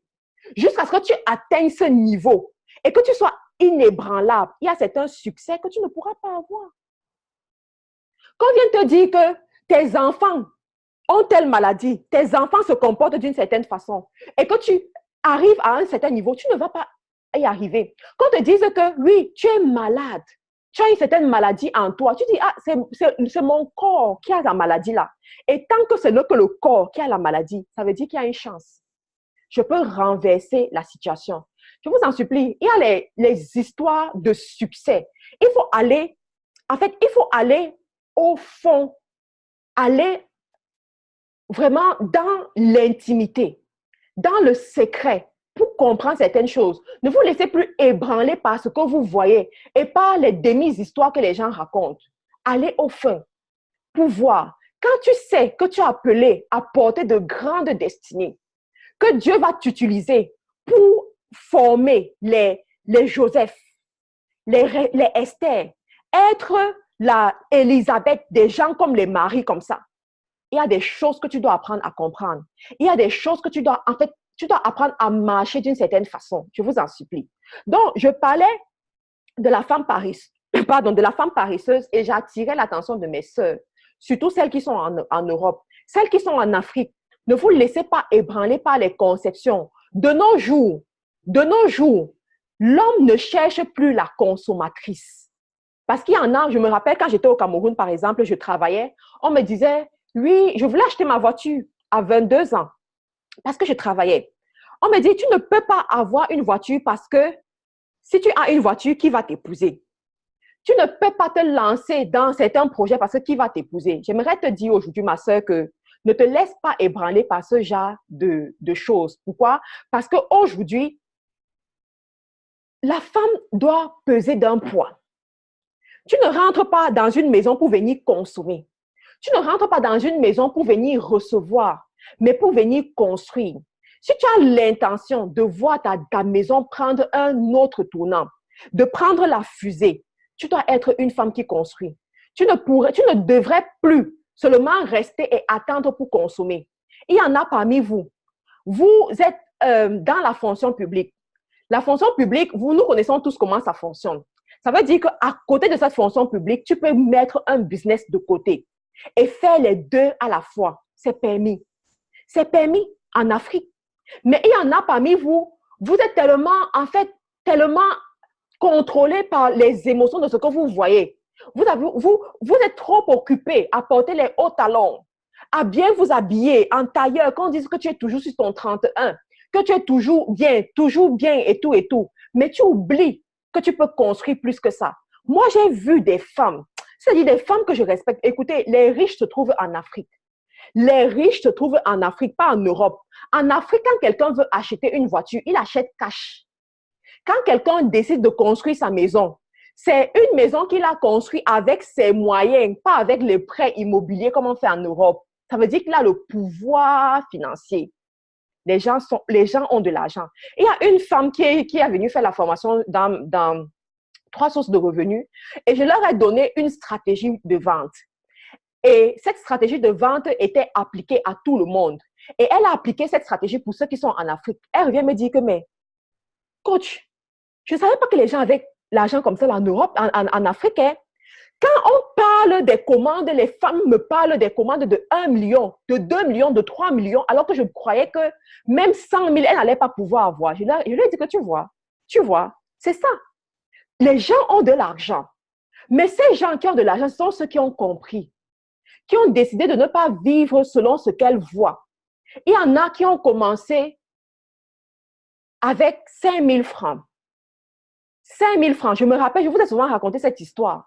Où quand pendant les vacances, nous sommes allés à Douala, ma soeur et moi, on est allé braiser le poisson, braiser le plantain avec le maïs dans les carrefours de Douala. Et tenez-vous tranquille, à cette période, j'étais étudiante à l'université et étudiante à l'école normale supérieure. Ça veut dire quoi? On pouvait me reconnaître, les enfants pouvaient même me reconnaître et dire que voilà le prof qui est en train de briser le poisson, briser les prunes en route. Voilà le prof qui est en train de briser les prunes en route. Ou mes camarades pouvaient me reconnaître et dire que, ah, elle brise les prunes en route. Mais j'avais compris ce qu'on appelle quoi? Le pouvoir des petits commencements. La petite expérience de briser les prunes m'a donné certaines informations que je n'avais pas. M'a donné une certaine rage de réussir que je n'avais pas. M'a appris comment tu peux prendre 5 000 francs et tu transformes en 50 000. Tu transformes en 100 000 francs et c'est comme ça que tu évolues. J'aimerais te dire, ma soeur, quand tu construis ton avenir, tu ne regardes pas ce que les gens disent. Tu ne regardes pas l'opinion des gens. On peut te considérer pour bête aujourd'hui, pour folle, pour idiote même. Il n'y a pas de problème. Mais demain nous dira qui a été la plus intelligente. Je me rappelle en Angleterre, quand au milieu de toutes les femmes qui étaient maman célibataire, maman seule, j'avais décidé d'aller en ligne, chercher les informations sur comment est-ce qu'on fait pour travailler à partir de la maison. Je n'ai pas attendu à voir les kaolos, comme on dit, pour commencer à chercher. D'autres, elles attendaient. D'autres, elles disaient que non, j'attends d'abord à avoir le passeport de l'enfant. J'attends d'abord à avoir ceci, j'attends d'abord à avoir cela. J'ai dit que, Aka, pendant que vous êtes en train d'attendre, je prends moi ma fusée, j'évolue, je m'en fous. Je fais mes choses. Pendant que je le faisais, il y en a qui se moquaient de moi. Tu fais même quoi sur Facebook chaque jour? Tu fais quoi sur YouTube chaque jour? Tu fais quoi? Oh, qui se moquaient de moi. J'ai dit, il n'y a pas de problème. Aujourd'hui, parmi ces gens-là, parmi elles, il y en a que moi, je finance. Je ne le dis pas pour me glorifier, mais je rends grâce à Dieu. C'est avec beaucoup d'humilité que je le dis. Mais je vois le pouvoir des petits commencements. Je vois le pouvoir de la décision. Le pouvoir de dire que je ne vais pas marcher selon ce que les autres pensent. L'opinion est la chose la plus partagée sur cette terre. Si tu cherches seulement l'opinion des gens, ils vont t'en donner en masse. Ils en ont toujours et en quantité industrielle. On va trouver que tu es mal habillé, que tu ne sais pas te maquiller, que tu ne sais pas te coiffer, tu ne sais pas parler, tu ne sais pas. En fait, il y aura toujours une opinion. Mais toi, où vas-tu? Qu'est-ce que tu veux voir dans 5 ans? Aujourd'hui, c'est moi qui finance certaines. Aujourd'hui, c'est moi. En fait, là, il y a un fossé entre les deux. La réalité a montré que la femme diligente ne mange pas le fruit de la médiocrité ou de la loisiveté. La femme diligente va de gloire en gloire. Quelle que soit la mauvaise prophétie que quelqu'un a dit sur elle, quels que soient les bâtons dans les roues qu'on peut mettre dans tes roues, quand tu es diligente, you will get there. Quand tu es diligente, tu vas y arriver. Tu peux commencer aujourd'hui avec les beignets. Tu peux commencer aujourd'hui avec les croquettes, avec je ne sais même pas quoi, les mèches, comme j'ai commencé. Tu peux commencer aujourd'hui avec les habits. Mais si tu es diligente, un jour, tu posséderas un centre commercial. Un jour, c'est toi qui vas financer d'autres personnes et à grande échelle, si tu es diligente. J'espère que ce message ne tombe pas dans les oreilles des sourds. Ensuite, l'autre volet dans les émotions, c'est quoi? C'est la femme querelleuse. Querelleuse. La Bible dit quoi? Il est préférable pour un homme de rester sous le toit que de rester dans la même maison qu'une femme querelleuse. Mais la mauvaise nouvelle, c'est quoi? C'est que beaucoup d'entre nous, nous sommes des femmes querelleuses qui s'ignorent. Que, en fait, elle-même, elle s'ignore pourquoi? Parce qu'elle s'est déjà convaincue que c'est elle qui a toujours raison. Toujours, que c'est elle qui a toujours raison. C'est toi qui as toujours raison. On ne peut rien dire. C'est toi qui as toujours raison. Et tu dois prouver que tu as raison. Et parce que tu dois prouver que tu as raison, tu te lances dans quoi? Dans les querelles. Querelles avec tes amis. Querelles avec tes sœurs. Querelles avec tes enfants. Querelles avec tes parents. Querelles avec ton mari. Querelles avec toutes les personnes que tu rencontres autour de toi. Les querelles. Une chose que j'ai remarquée chez les personnes querelleuses, c'est qu'elles-mêmes ne reconnaissent pas qu'elles sont querelleuses. Elles ne reconnaissent pas qu'elles sont querelleuses. Pourquoi? Parce qu'elles trouvent qu'elles ont raison. Toujours raison. Et ça, c'est encore une preuve de quelqu'un qui ne sait pas contrôler ses émotions. C'est quelqu'un qui ne peut pas se mettre de côté et observer, en fait, et se poser la question de savoir que disent les autres sur moi. Que disent les autres sur moi? Tu sais, on m'a appris dans les cours de leadership que le bon leader, ce n'est pas la personne qui s'auto-proclame bon leader, mais c'est la personne que les autres reconnaissent son bon leadership. C'est la personne que les autres suivent naturellement. Un bon leader ne te demande pas de le suivre. Tu te pousses, tu te sens poussé à le suivre. Ça veut dire quoi? Ce qu'il incarne, ce qu'il transmet, t'amène à être auprès de lui. Il y a des gens qui ne vont pas supporter peut-être ta rigidité, qui ne vont pas supporter ta dureté, qui ne vont pas supporter ta discipline quand ils sont auprès de toi. Mais que ces gens ne vont pas, en fait, supporter être sans ton message. Je prends un exemple. Il y a des gens, par exemple, qui ne peuvent pas supporter être auprès de moi. Dire que, oh Matt, je ne supporte pas être auprès de toi parce que tu es trop dur, tu es comme ceci, tu es comme cela. Mais qui ne peuvent pas rester sans écouter mon message. Lorsqu'ils écoutent le message que je transmets, quelque chose résonne en eux.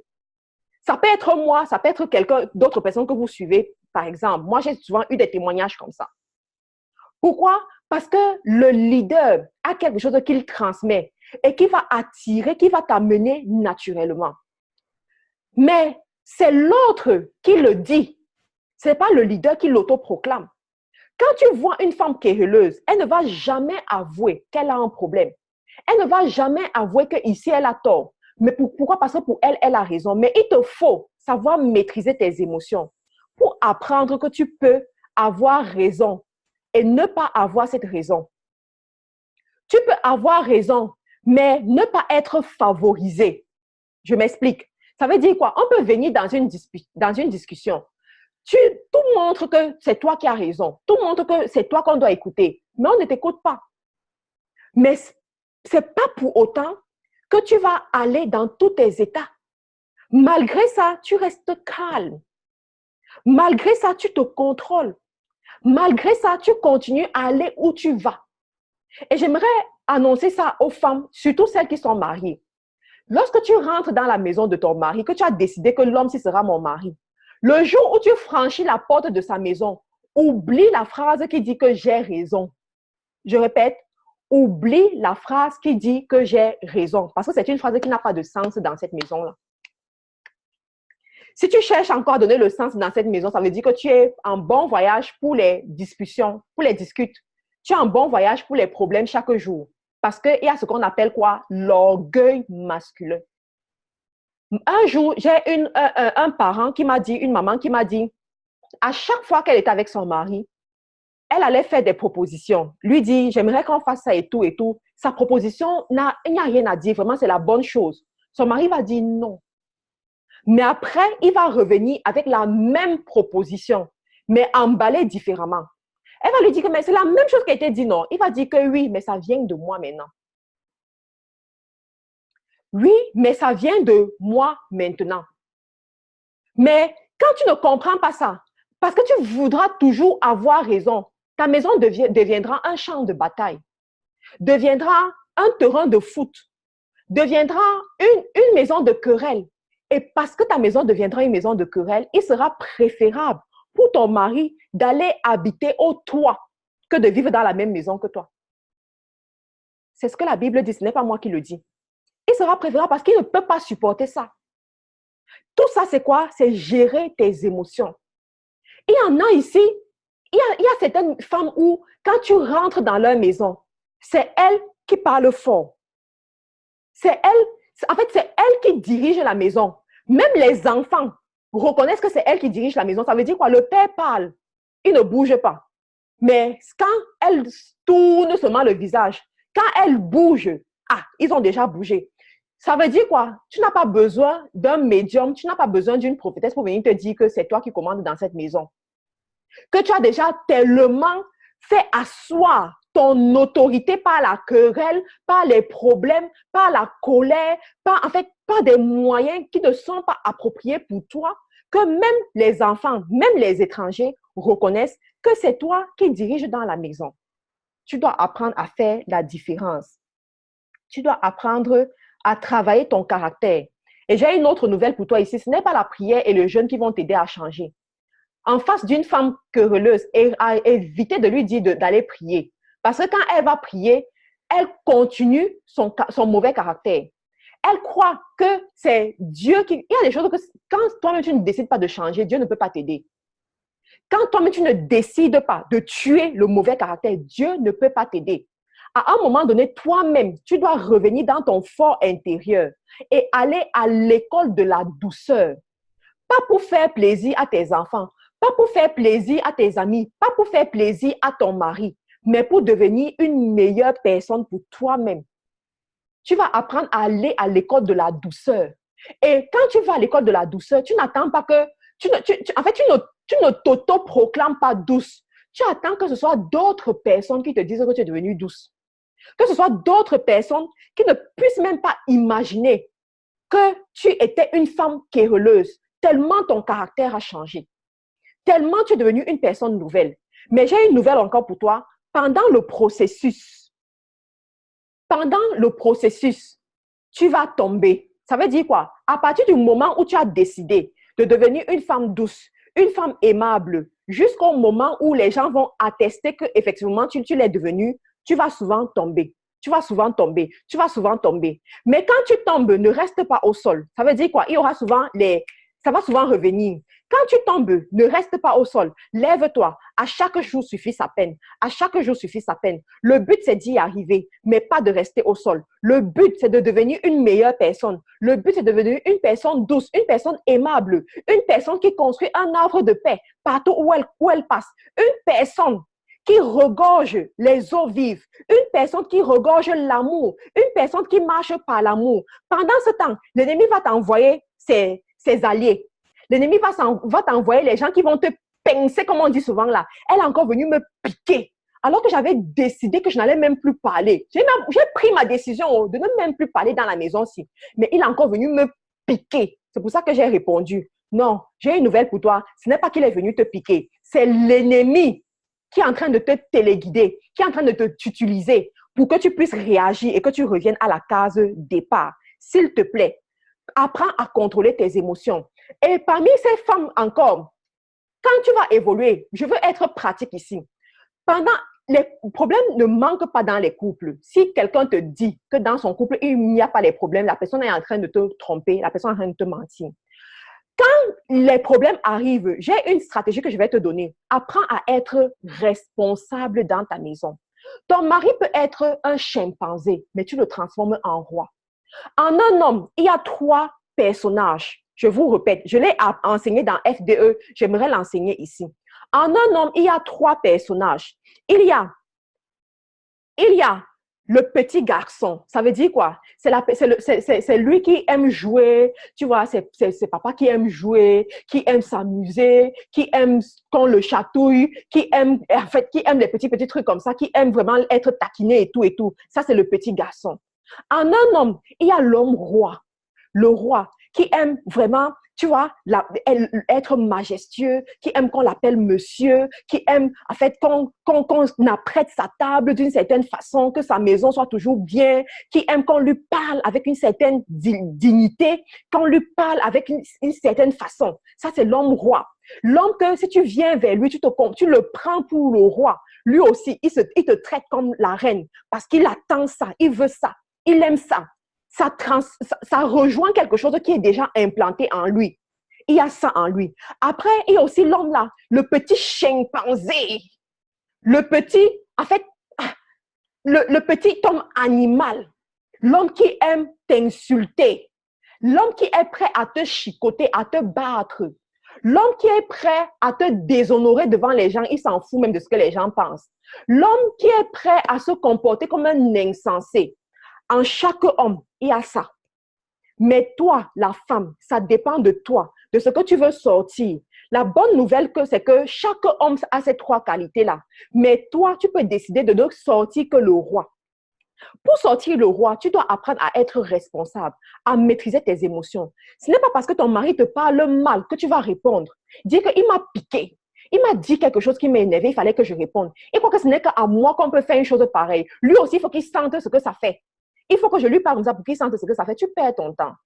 La réalité, c'est que tu perds ton temps. Tu ne perds que ton temps. Parce que tu es en train de reproduire le cercle vicieux. Vous allez continuer dans ce cercle jusqu'à ce que ça devienne insupportable et vous vous séparez ou bien je ne sais pas ce qui va se passer. Juste insupportable. Mais tu peux décider d'être responsable. De décider de résoudre tes problèmes par le dialogue. Ça veut dire quoi? Quand ça monte, que ça devient insupportable, mieux tu te tais. Tu attends quand il est calme, quand il a déjà mangé. Tu viens lui parler, tu dis que, écoute, j'aimerais qu'on parle comme des adultes. Est-ce qu'on peut parler comme des adultes? Voici telle chose qui s'est passée. Je me suis sentie mal. N'utilise jamais « tu m'as fait ». Parce que quand tu dis « tu m'as fait », tu es en train de l'accuser. Et l'accusation, c'est le propre de l'ennemi. Le diable, son premier travail, c'est quoi? C'est accuser. Quand tu dis « tu m'as fait », tu es déjà en train de le braquer, de dire que « oh, après tes armes, après tes armes, elle est en train de t'attaquer, elle est en train de t'attaquer. » Quand tu dis « tu m'as fait », tu es en train de l'attaquer sans t'en rendre compte. Tu vas peut-être te dire que « mais pourquoi il se fâche alors que je suis en train de parler doucement? » Ce sont les mots que tu as utilisés. « Tu m'as fait ceci, ça m'a énervé. » Non. je me suis sentie mal quand il y a eu telle chose. Je me suis sentie blessée. Je me suis sentie négligée. Je me suis sentie comme ça. La réalité, c'est quoi? C'est que chaque personne, si cet homme est un peu humain, s'il a un peu d'humanité en lui, ça veut dire que quand il va savoir que tu t'es senti mal, il y aura ce petit zeste de compassion qui va surgir en lui. Et c'est cette compassion qui va faire qu'il t'écoute même jusqu'à la fin. C'est cette compassion qui va faire que ça dispose son cœur à accueillir ce que tu veux. Si tu institues ça dans ta maison, tu seras surprise de savoir que vous ne vous disputez pas. Que les disputes là, apparemment, ça arrive seulement dans les autres couples. Nous, on ne connaît pas ça. Pourquoi? Parce que tu auras institué quelque chose dans ta maison. Tu auras institué un certain caractère. C'est la même chose avec les amis. Moi, j'ai pris la décision que jusqu'à ce que ce soit toi qui me quittes, je ne vais pas te quitter. Parce que je sais comment gérer les relations humaines. Il est préférable d'avoir plus d'amis que d'avoir plus d'ennemis. Ça, c'est une loi que j'ai décidé d'observer dans ma vie. Ça veut dire quoi? J'ai souvent parmi mes amis des personnes qui trahissent. Ça veut dire quoi? Que plusieurs personnes te rapportent que cette personne t'a trahi et t'a trahi même plusieurs fois. Face à ça, qu'est-ce que je fais? Je vais soit enseigner pour que la personne, dans l'enseignement, la personne puisse comprendre. Soit je vais parler à la personne comme des adultes. Je viens dire à la personne que voilà, il se trouve qu'il y a tel problème. Et il se trouve que je me suis sentie de cette façon. Est-ce qu'on peut s'expliquer? Est-ce qu'on peut parler? Et généralement, quand je procède de cette façon-là, la personne va me donner des informations que je n'en avais même pas. La personne va me dire des choses qui l'ont aussi heurtée et qui ont fait en sorte qu'elle se comporte d'une certaine façon. Et ça va me permettre d'ajuster mon comportement. Dieu a dit, allez et dominez la terre. Il n'a pas dit, va. Ça veut dire que tu ne peux pas être une personne qui cherche toujours à te séparer des autres parce qu'ils t'ont heurté, à te séparer des autres parce qu'ils t'ont fait du mal. Tu dois apprendre à contrôler tes émotions. Apprends aussi quelqu'un qui a une conscience, qui lui reproche des choses. Quelqu'un qui, à cause de ses mauvaises intentions, ne peut plus te supporter, va décider de quitter, de ne plus être près de toi. Et pour ça, tu ne peux rien faire. Pour ça, tu ne peux rien faire parce qu'à ce moment-là, la personne devient un danger pour toi. C'est ce qui s'est passé pour Caïn et Abel. Il y a l'un qui ne pouvait supporter le succès de l'autre, malgré le fait que Dieu, le Dieu Tout-Puissant, avait attiré son attention sur son comportement. Il ne pouvait pas supporter. Au lieu de se séparer en bonne et due forme de son frère, il allait tuer son frère. La sagesse. Apprends à être sage. Il y a les cas que tu peux arranger, il y a les cas que tu ne peux pas arranger. Quand tu sens que la personne, sa conscience même le dérange et que la personne prend les reculs, garde le recul. Respecte cela. On continue. Ensuite, il y a encore un autre type de femme, c'est quoi? La femme qui se lamente trop pour son passé. La femme qui n'arrive pas à se pardonner. La femme qui n'arrive pas à regarder en avant, mais qui regarde toujours en arrière. Il y a eu quelque chose dans ta vie. Tu as peut-être avorté. Et tu es rentré dans une église où on commence à te dire que oui, les gens qui ont avorté, c'est cela, on commence à tout te dire dessus. Chaque jour dans ta prière, tu demandes pardon à Dieu. Dieu a même déjà oublié que tu avais avorté. Il a déjà oublié, mais toi, tu es resté dessus. Tu ne fais que rappeler ça dans la prière. Ouais, Seigneur, pardonne-moi. Il suffit seulement qu'un petit malheur arrive dans ta vie, que tu reviennes encore dessus. Dieu a même déjà oublié, ma sœur, mais tu es toujours dessus. Tu as vécu une situation dans ta vie, peut-être avec quelqu'un qui t'a maltraité, quelqu'un qui ne t'a pas aimé, quelqu'un qui t'a vraiment déshonoré. Mais dans ta tête, c'est devenu que tous les hommes sont méchants. Peut-être quelqu'un t'a dit que tu étais trop laide. C'est resté dans ta tête. Que oui, oh, est-ce que le prochain prétendant, là, est-ce qu'il ne voit pas que j'ai aussi un gros nez? Quand on a passé le temps à te dire que tu avais un gros nez, est-ce qu'il ne voit pas aussi que c'est resté dans ta tête? Tu n'arrives pas à voir l'avenir, tu n'arrives pas à voir le futur. Et il y en a, c'est la pauvreté. Ça veut dire quoi? Ils ont grandi dans la pauvreté. Ils ont grandi dans le manque. Qu'ils arrivent dans une situation où on profite de l'abondance, ils ne supportent pas l'abondance. L'abondance, là, ça fait mal. Je te parle des choses que moi-même j'ai expérimentées. Le Saint-Esprit a attiré mon attention dessus que tu arrives dans une maison où, en fait, les gens sont à l'aise. Ils ne savent pas. En fait, Ils sont tellement à l'aise que, tu vois, l'abondance t'amène à tellement profiter de ce que tu as, à être bien, à ne pas toujours garder au minimum, mettre près. C'est-à-dire que à rester affamé aujourd'hui parce que tu gardes pour demain, ou bien à te priver de certains plaisirs ou bien de certains bonheurs que tu pourrais avoir aujourd'hui parce que tu gardes trop pour demain. Des fois, à cause de la pauvreté que tu as subie, tu arrives au moment où Dieu te bénit, où Dieu te donne, où Dieu remplit tes greniers. Tu n'arrives pas à profiter de ça parce que tu es toujours dans le passé. Tu es toujours dans ce qui s'est passé hier. Il y a des femmes qui ont subi certaines humiliations dans leur vie à cause d'un divorce. Ok, tu as divorcé. Tu as eu un enfant hors mariage. Ça s'est mal passé. Mais tu as l'impression que c'est écrit sur ton front. Tu n'as pas encore appris à contrôler tes émotions. On s'en fout du passé. Le passé reste là où il est. Ce qui m'intéresse, c'est le présent et l'avenir. Ce qui m'intéresse, c'est ce qui se passe là aujourd'hui et ce qui va se passer demain. Je me focalise dessus. Il y a quelqu'un qui avait dit un jour dans un enseignement que le passé n'a rien à t'apprendre. Pourquoi? Parce que s'il avait quelque chose à t'apprendre, il ne serait pas au passé, il sera au présent ou dans le futur. Le passé n'a rien à t'apprendre. Tu dois poursuivre ton avenir. Il y a certaines personnes comme ça qui n'arrivent plus à s'aimer à cause de ce qu'elles ont vécu. Elles n'arrivent plus à s'aimer. D'autres, c'est même à cause du poids. Moi, j'ai décidé, ok, même si j'ai pris du poids, même si je prends du poids, à cause du poids, je ne peux pas changer mon identité. Le poids, c'est l'enveloppe. Mais ton identité, c'est ce qui est à l'intérieur de toi. Et rien ni personne ne peut venir mettre une tâche dessus. Rien ni personne ne peut venir mettre une tâche dessus. Tu dois savoir qui est-ce que tu es. Où est-ce que tu vas? Pour savoir contrôler lorsque l'ennemi vient te donner les mauvaises pensées. Parce que tout ça, c'est son travail. Il vient te rappeler, te dire certains échecs que tu as connus, te dire comment est-ce que tu as fait tel investissement financier, ça n'a pas marché, donc tu ne peux plus investir. Tu dois avoir peur. Te dire comment est-ce que tel homme t'avait trompé. Oh, l'homme, c'est là-haut, il faut faire attention. Et là, parce que tu commences à faire attention, tu commences à réfléchir comment est-ce que tu vas faire pour que ton mari ne trompe pas.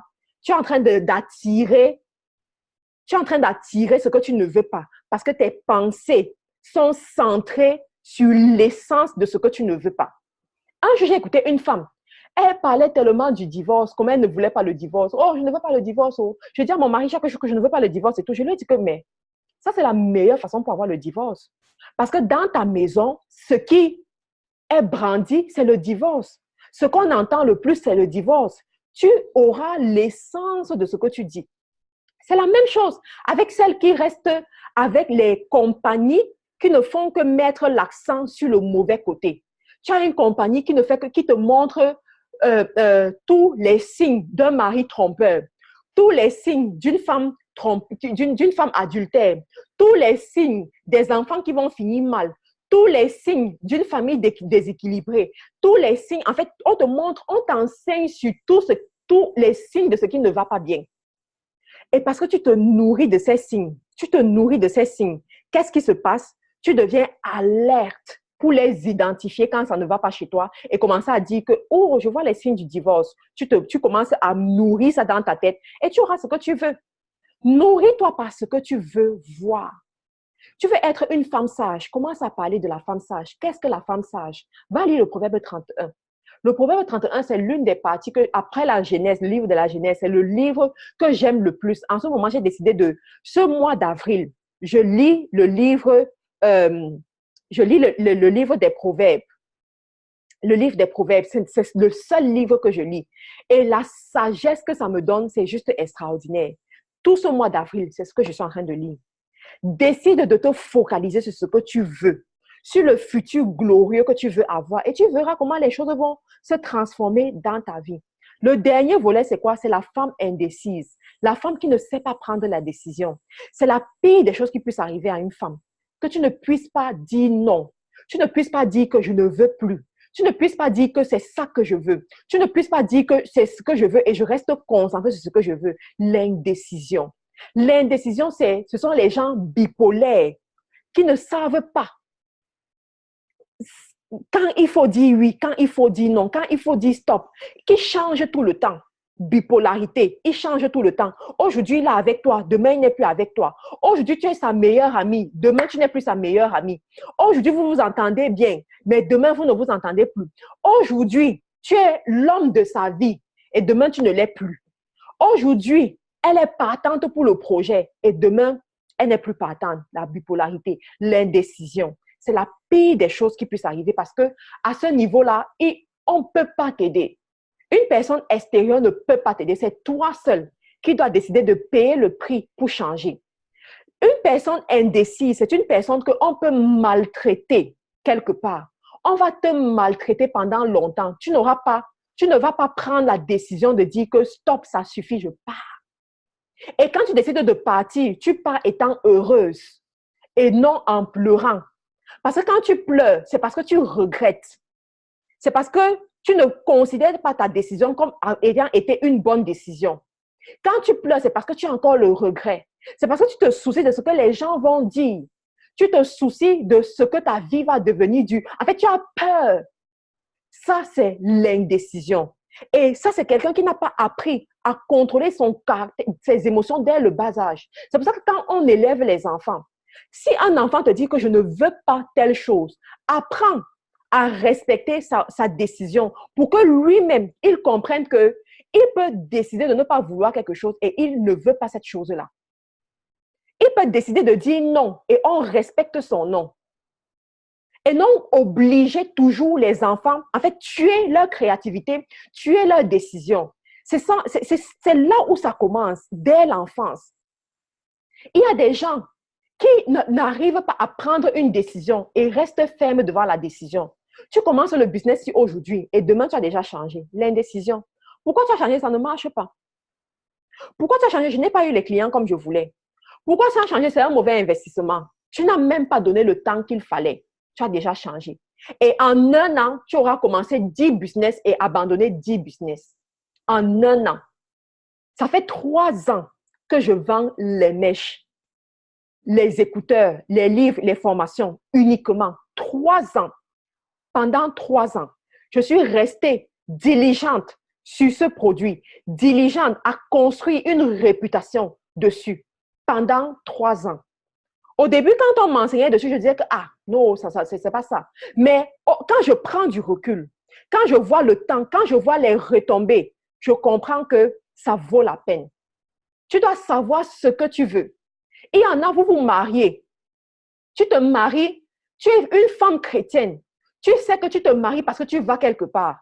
Mais arrivé dans le mariage, tu rencontres le feu. Tu rencontres de ces problèmes, tu oublies même tous les enseignements qu'on t'avait donnés. Tu oublies toutes les armes qu'on t'avait données pour pouvoir te lever quand l'ennemi se trouve se pointe devant toi. Quand l'ennemi vient attaquer ta maison, tu oublies toutes ces armes-là.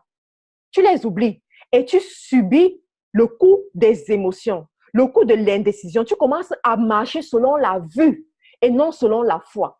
Tu commences à marcher selon tes émotions. Il m'a dit, il m'a fait. Mais tu oublies que c'est l'ennemi qui attaque ta maison. Je vais finir par vous raconter une histoire. On m'a raconté cette histoire. Qu'il y a un monsieur qui a acheté sa maison, une belle maison. Il vit dans sa maison avec son mari, sa femme et ses enfants. Un jour, il décide d'aller en balade avec sa femme et ses enfants. Lorsqu'il va en balade, il revient le soir, il se rend compte qu'il y a quelqu'un, un inconnu qui est en train de vider sa maison, de prendre ses chaises, ses biens, tout ce qu'il avait mis dans sa maison. Et lorsque l'inconnu est en train de prendre, il s'approche, il commence à demander à la personne que vous, c'est qui? Et là, on nous a posé la question de savoir si c'était toi, tu allais faire comment? Je te pose la question, toi qui m'écoutes, si c'est toi qui construis ta maison, tu as ce qui est à toi, tu sais que c'est pas, en fait, tu as acquis ça par le fruit de ton effort. C'est ta possession. Et un inconnu vient s'accaparer de tes biens. Qu'est-ce que tu vas faire? Qu'est-ce que tu vas faire? Il y en a qui vont me dire que, mais Matt, comment tu peux poser une telle question? Est-ce qu'il y a encore à réfléchir? Je vais demander à la personne de sortir de ma maison. Je vais poser la question à cette personne. Je vais lui demander de remettre mes choses et de sortir. Mais il se trouve que quoi? Que dans ta vie, chaque jour dans ta vie, parce que tu ne sais pas contrôler tes émotions, L'ennemi rentre dans ta vie, vole tout ce qui est à toi. Mais parce que tu es trop faible pour te lever, tu le laisses. Il rentre dans ta vie. Ta vie, c'est quoi? C'est ta maison.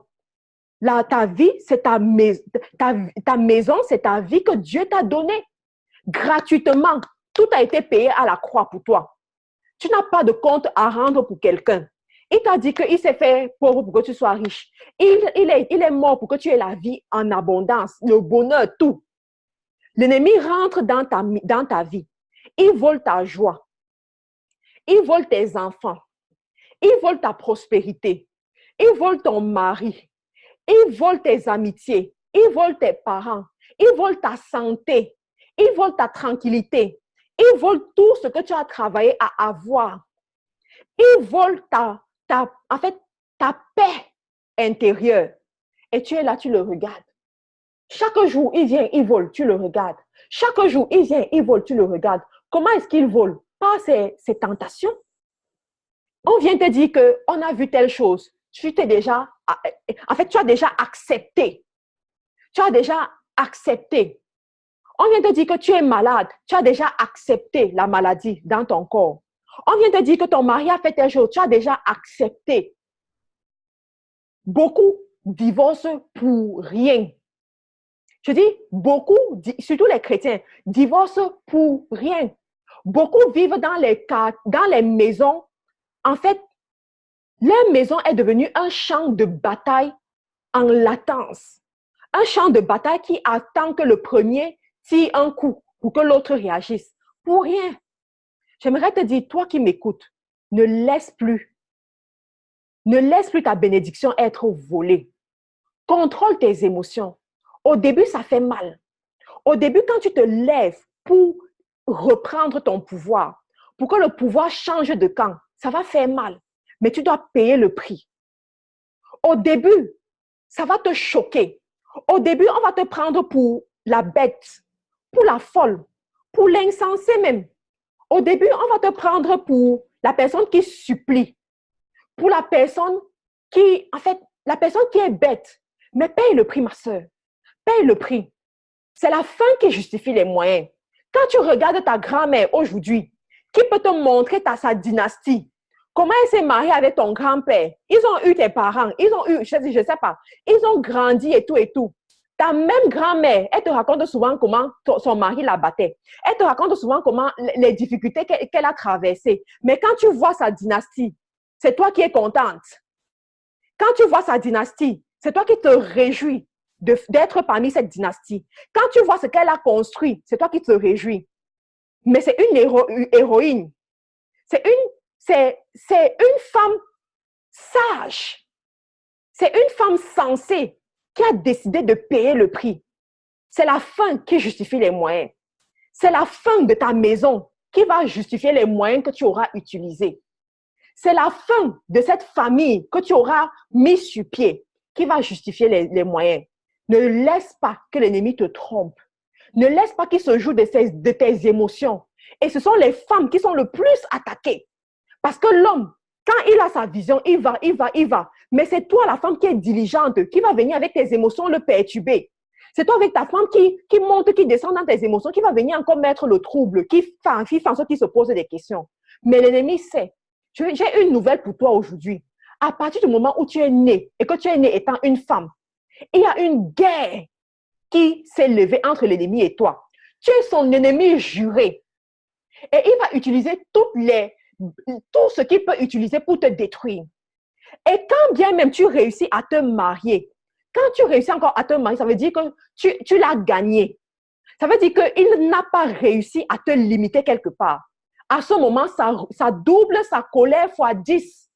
S'il utilisait 10 démons pour te poursuivre, à l'instant là, il va utiliser une légion pour te poursuivre. Je dis une légion pour te poursuivre. Mais quand tu n'es pas solidement assise, tu vas pleurer chaque jour dans ta maison. Il y aura la dispute chaque jour dans ta maison. Il y aura la bagarre chaque jour. Vous serez toujours en train de voir comment vous allez divorcer. Vous serez toujours en train de parler divorce.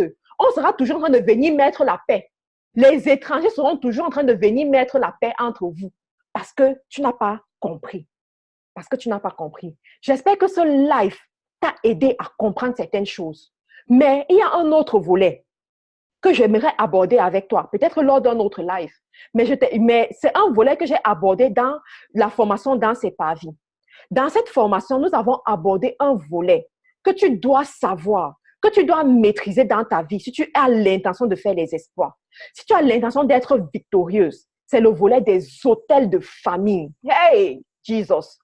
Si, quel que soit ce que tu fais, si tu n'as pas encore check les hôtels de famille, si tu n'as pas encore dominé à ce niveau-là, oh my sister, ton parcours sera long. Ton parcours sera vraiment très long. Parce qu'il y a ce qu'on appelle les hôtels de famille. J'ai vu des femmes. La femme fait tout. Il n'y a pas plus douce qu'elle. Il n'y a pas plus vertueuse qu'elle. Il n'y a pas plus soumise qu'elle. Il n'y a pas plus qu'elle. Mais c'est elle qui souffre de toutes les souffrances qui peuvent exister sur cette terre. Toutes les souffrances. Mais quand tu viens dans sa vie, il suffit que tu sois une personne un peu sage, un peu éclairée par le Saint-Esprit. Tu peux poser les bonnes questions. Tu poses la question, comment ta mère a vécu? Tu te rends compte que ce qu'elle vit, c'est la continuité, sinon la reproduction de ce que sa mère a vécu. Comment tes tantes vivent? C'est le même cycle vicieux. Comment ta grand-mère a vécu? Même cycle vicieux. Ça, c'est le cas de la femme. Même chose chez l'homme. Je vous en supplie, les sœurs, n'épousez pas un homme sans connaître d'où il vient. N'épousez pas un homme sans connaître ce qui pèse dans sa famille comme hôtel de famille. Si tu négliges ce domaine, ça veut dire que tu décides de creuser ta propre tombe. Parce qu'il y a des armes qui sont vouées pour ce genre de problème que tu dois utiliser. Tu n'utilises pas la prière de supplication. Tu n'utilises pas la prière de supplication pour lutter contre les hôtels de famille. Tant que tu utilises c'est pour ça que certaines, elles sont là, elles pleurent chaque jour. Vous pleurez. Oh Seigneur, je t'en supplie, fais comme mon mari. Je t'en supplie, fais comme ma maison. Fais que. Tant que tu utilises cette prière-là, ça ne marchera pas. La preuve, c'est que depuis que tu le fais, qu'est-ce qui a changé? À un moment donné, tu te poses même la question de savoir si Dieu existe vraiment. Dieu existe. Tu te poses la question de savoir s'il écoute même vraiment tes prières. Il écoute, mais juste que tu utilises la mauvaise arme pour résoudre un certain problème. Ce genre de problème ne se résout pas de cette façon. Il y a des armes adaptées pour ça. Je prie vraiment que Dieu me donne l'opportunité de parler de ça ici sur Facebook. Mais en attendant, il y a une formation que je suis en train de reprogrammer pour le 10 mai, où on va aborder ces choses-là. Il y a la première vague. C'est une formation que je prépare depuis 4 ans aujourd'hui. Je dis bien 4 ans. Parce que quand j'ai commencé à travailler sur moi-même, ça fait 4 ans. Et à chaque fois que je traversais certains domaines, Dieu attirait mon attention dessus et me faisait comprendre que ça va profiter à d'autres personnes. Je voudrais te dire que il y a des choses que tu dois comprendre dans ta vie. N'aborde pas ta vie n'importe comment. Les femmes qui ont fait la première formation, jusqu'à aujourd'hui, il y a des choses qu'elles découvrent dans leur vie. Il y en a qui découvrent qu'elles sont issues d'un viol. Et elles s'étonnaient dans leur vie, pourquoi est-ce qu'à chaque fois qu'elles rencontrent un homme, c'est directement l'impudicité. À chaque fois qu'elles se retrouvent dans une certaine situation, tentative de viol, à chaque fois, en fait, c'est l'impudicité qui est autour d'elles. Il y en a certaines parmi vous, vos parents ont ouvert les hôtels. J'aimerais te dire que tout business n'est pas bon à faire. Écoute bien ce que je te dis. La personne qui réussit dans ta vie, ce n'est pas la personne. En fait, c'est le sage qui réussit. Il te faut la sagesse. Tout business n'est pas bon à faire. Il y en a parmi vous, vous avez grandi avec l'argent des butins de guerre, l'argent des malversations, l'argent des business, des hôtels. Les parents ont construit les hôtels. Pourquoi je parle d'hôtels? Hôtels, débit de boissons, les bars, les choses comme ça. Pourquoi? Parce que c'est le foyer du mal. C'est le foyer de l'impudicité. C'est le foyer de tout ce qui n'honore pas Dieu. Et vous avez contribué à alimenter ça pour vous faire de l'argent. vous allez vous rendre compte que les familles qui ont eu ce genre de choses, dans ces familles règne ce qu'on appelle l'impudicité. Dans ces familles règne ce qu'on appelle la colère. Dans ces familles règne ce qu'on appelle quoi? La division. Ça veut dire quoi? Il est difficile de voir les frères s'entendre dans cette famille. Je ne vous parle pas de ce que j'ai lu quelque part. Je vous parle des expériences que j'ai vécues, de ce que j'ai pris le temps pour étudier. Avant de venir parler des choses aussi sensibles comme ça sur les réseaux sociaux, je m'assure que l'étude a été faite en bonne et due forme. Et ce que je te dis, ça ne commence pas par ta famille ou bien par une famille que tu connais. Ça commence à partir de la Bible elle-même. À partir de la Bible elle-même. Mais quand tu es issu d'une famille pareille, Dieu t'a au moins béni, tu es allé te marier, mais tu te rends compte que ton mariage est boire total. Tes enfants boivent, tu as tout fait, tu as prié, tu as fait tout, mais ça ne marche pas. Hôtel de famille. Jusqu'à ce que tu ailles résoudre ces problèmes. Il y en a parmi vous, vous êtes des jumeaux, comme moi, jumelles. Les choses qu'on a prononcées sur vous quand vous êtes nés, si on vous dit, vous n'allez même pas, vous serez surpris. Les choses qu'on a scellées sur vos vies, des fois, tu te retrouves dans certaines situations, tu ne comprends même pas. Des fois, je dis souvent que quand je vais parler comme ça, l'ennemi va te donner les raisons, va te justifier que oui, en fait, tu as eu tel problème, tu as eu telle perte parce que tu n'avais pas fait ceci. Tu t'es retrouvé avec un mari comme ça parce que, à partir du moment où tu commences à donner les raisons, c'est parce que, il te tient. C'est une preuve qu'il continue à te tenir. C'est une preuve que ces hôtels de famille continuent à te sceller, à te tenir et qu'ils ne sont pas prêts à te laisser partir. Qu'est-ce qui fait que les autres réussissent et toi, tu ne réussis pas? Qu'est-ce qui fait que les autres ne tombent pas dans ce même piège dans lequel tu es tombé et toi, tu viens tomber les pieds en l'air dans ce piège-là? Qu'est-ce qui s'est passé? Pose-toi la bonne question. Pose-toi les bonnes questions. Tant que tu te poses les mauvaises questions, tu iras d'échec en échec. Mais à partir du moment où tu poses des bonnes questions, la délivrance commence. Étant en Angleterre, quand je vivais mon désert, mon cercle vicieux, on m'a prêché de cette façon. Voilà. Il y a l'autre qui dit, il y a eu les parents qui ont eu des fortunes en rentrant dans les loges, les roses croix et tout. Dans leur famille, allez voir ce qui se passe. Les maladies qu'ils ont, allez voir ce qui se passe. Je reviens sur mon cas. Quand j'étais en Angleterre, un jour, je suis tombée sur un enseignement comme celui-ci. Oh my God. Je suis restée, je me suis dit, quoi? J'ai décidé que je ne vais pas donner les raisons pour dire que oui, c'est parce que je suis venue et il y a eu ceci, après il y a eu cela et tout. Donner des raisons pour me justifier. Je vais aller au fond, je veux creuser, je veux comprendre. Quand j'ai commencé à creuser, ce que j'ai découvert, oh my God. Aujourd'hui, je suis ce que je suis parce que j'ai décidé de payer le prix. Je suis ce que je suis parce que j'ai décidé de payer le prix et j'aimerais attirer ton attention. Cette vidéo, ce n'est pas une vidéo où je vais te parler de faire le business, vendre et tout et tout. Ok, tu peux tout faire, cette business, mettre des boutiques sur pied, avoir beaucoup d'argent qui rentre. Mais quand tu n'as pas la paix du cœur, si ta famille est en pagaille, ça te sert à quoi? Ça te sert à rien. Mais j'aimerais que tu te poses les bonnes questions. La Bible te dit, je souhaite que tu prospères à tous égards. Comme prospère l'état de ton âme. Ça veut dire quoi? Ça veut dire que tu peux avoir la prospérité partout. Ça veut dire que tu peux avoir tout. Tu peux avoir tout. Et je fais cette vidéo aussi pour attirer ton attention, pour que tu puisses avoir tout. J'espère que ça t'a aidé. Je ne veux pas que ma vidéo soit trop longue. J'espère que ça t'a aidé. Si tu as des questions, tu peux poser tes questions dans le chat et puis je vais répondre à tes questions. Pour celles qui veulent me contacter, peut-être pour s'inscrire dans la formation dans C'est pas vie, vous pouvez vous inscrire.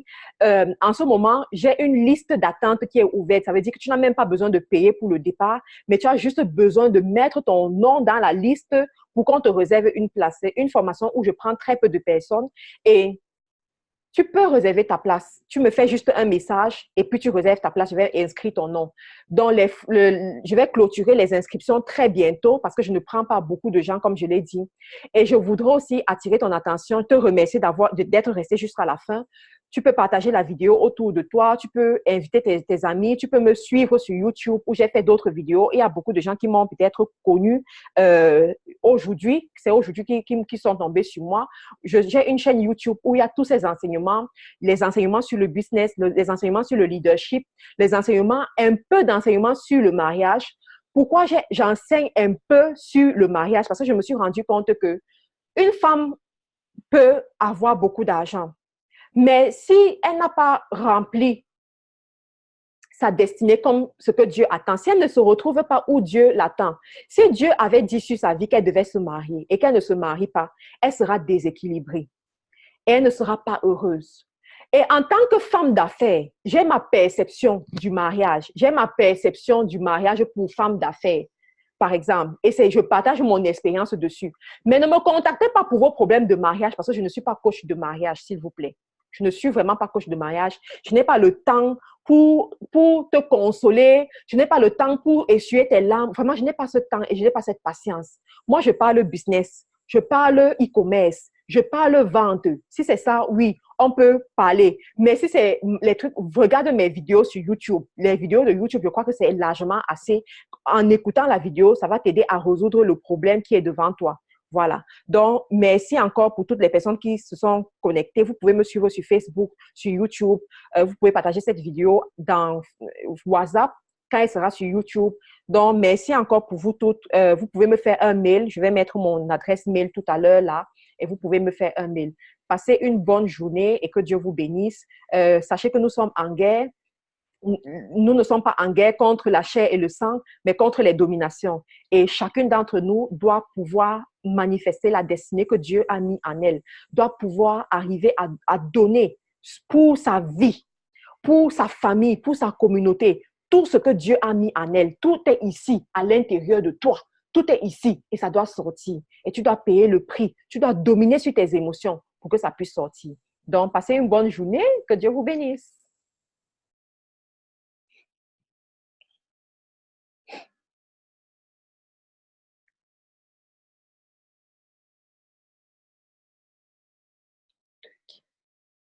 OK.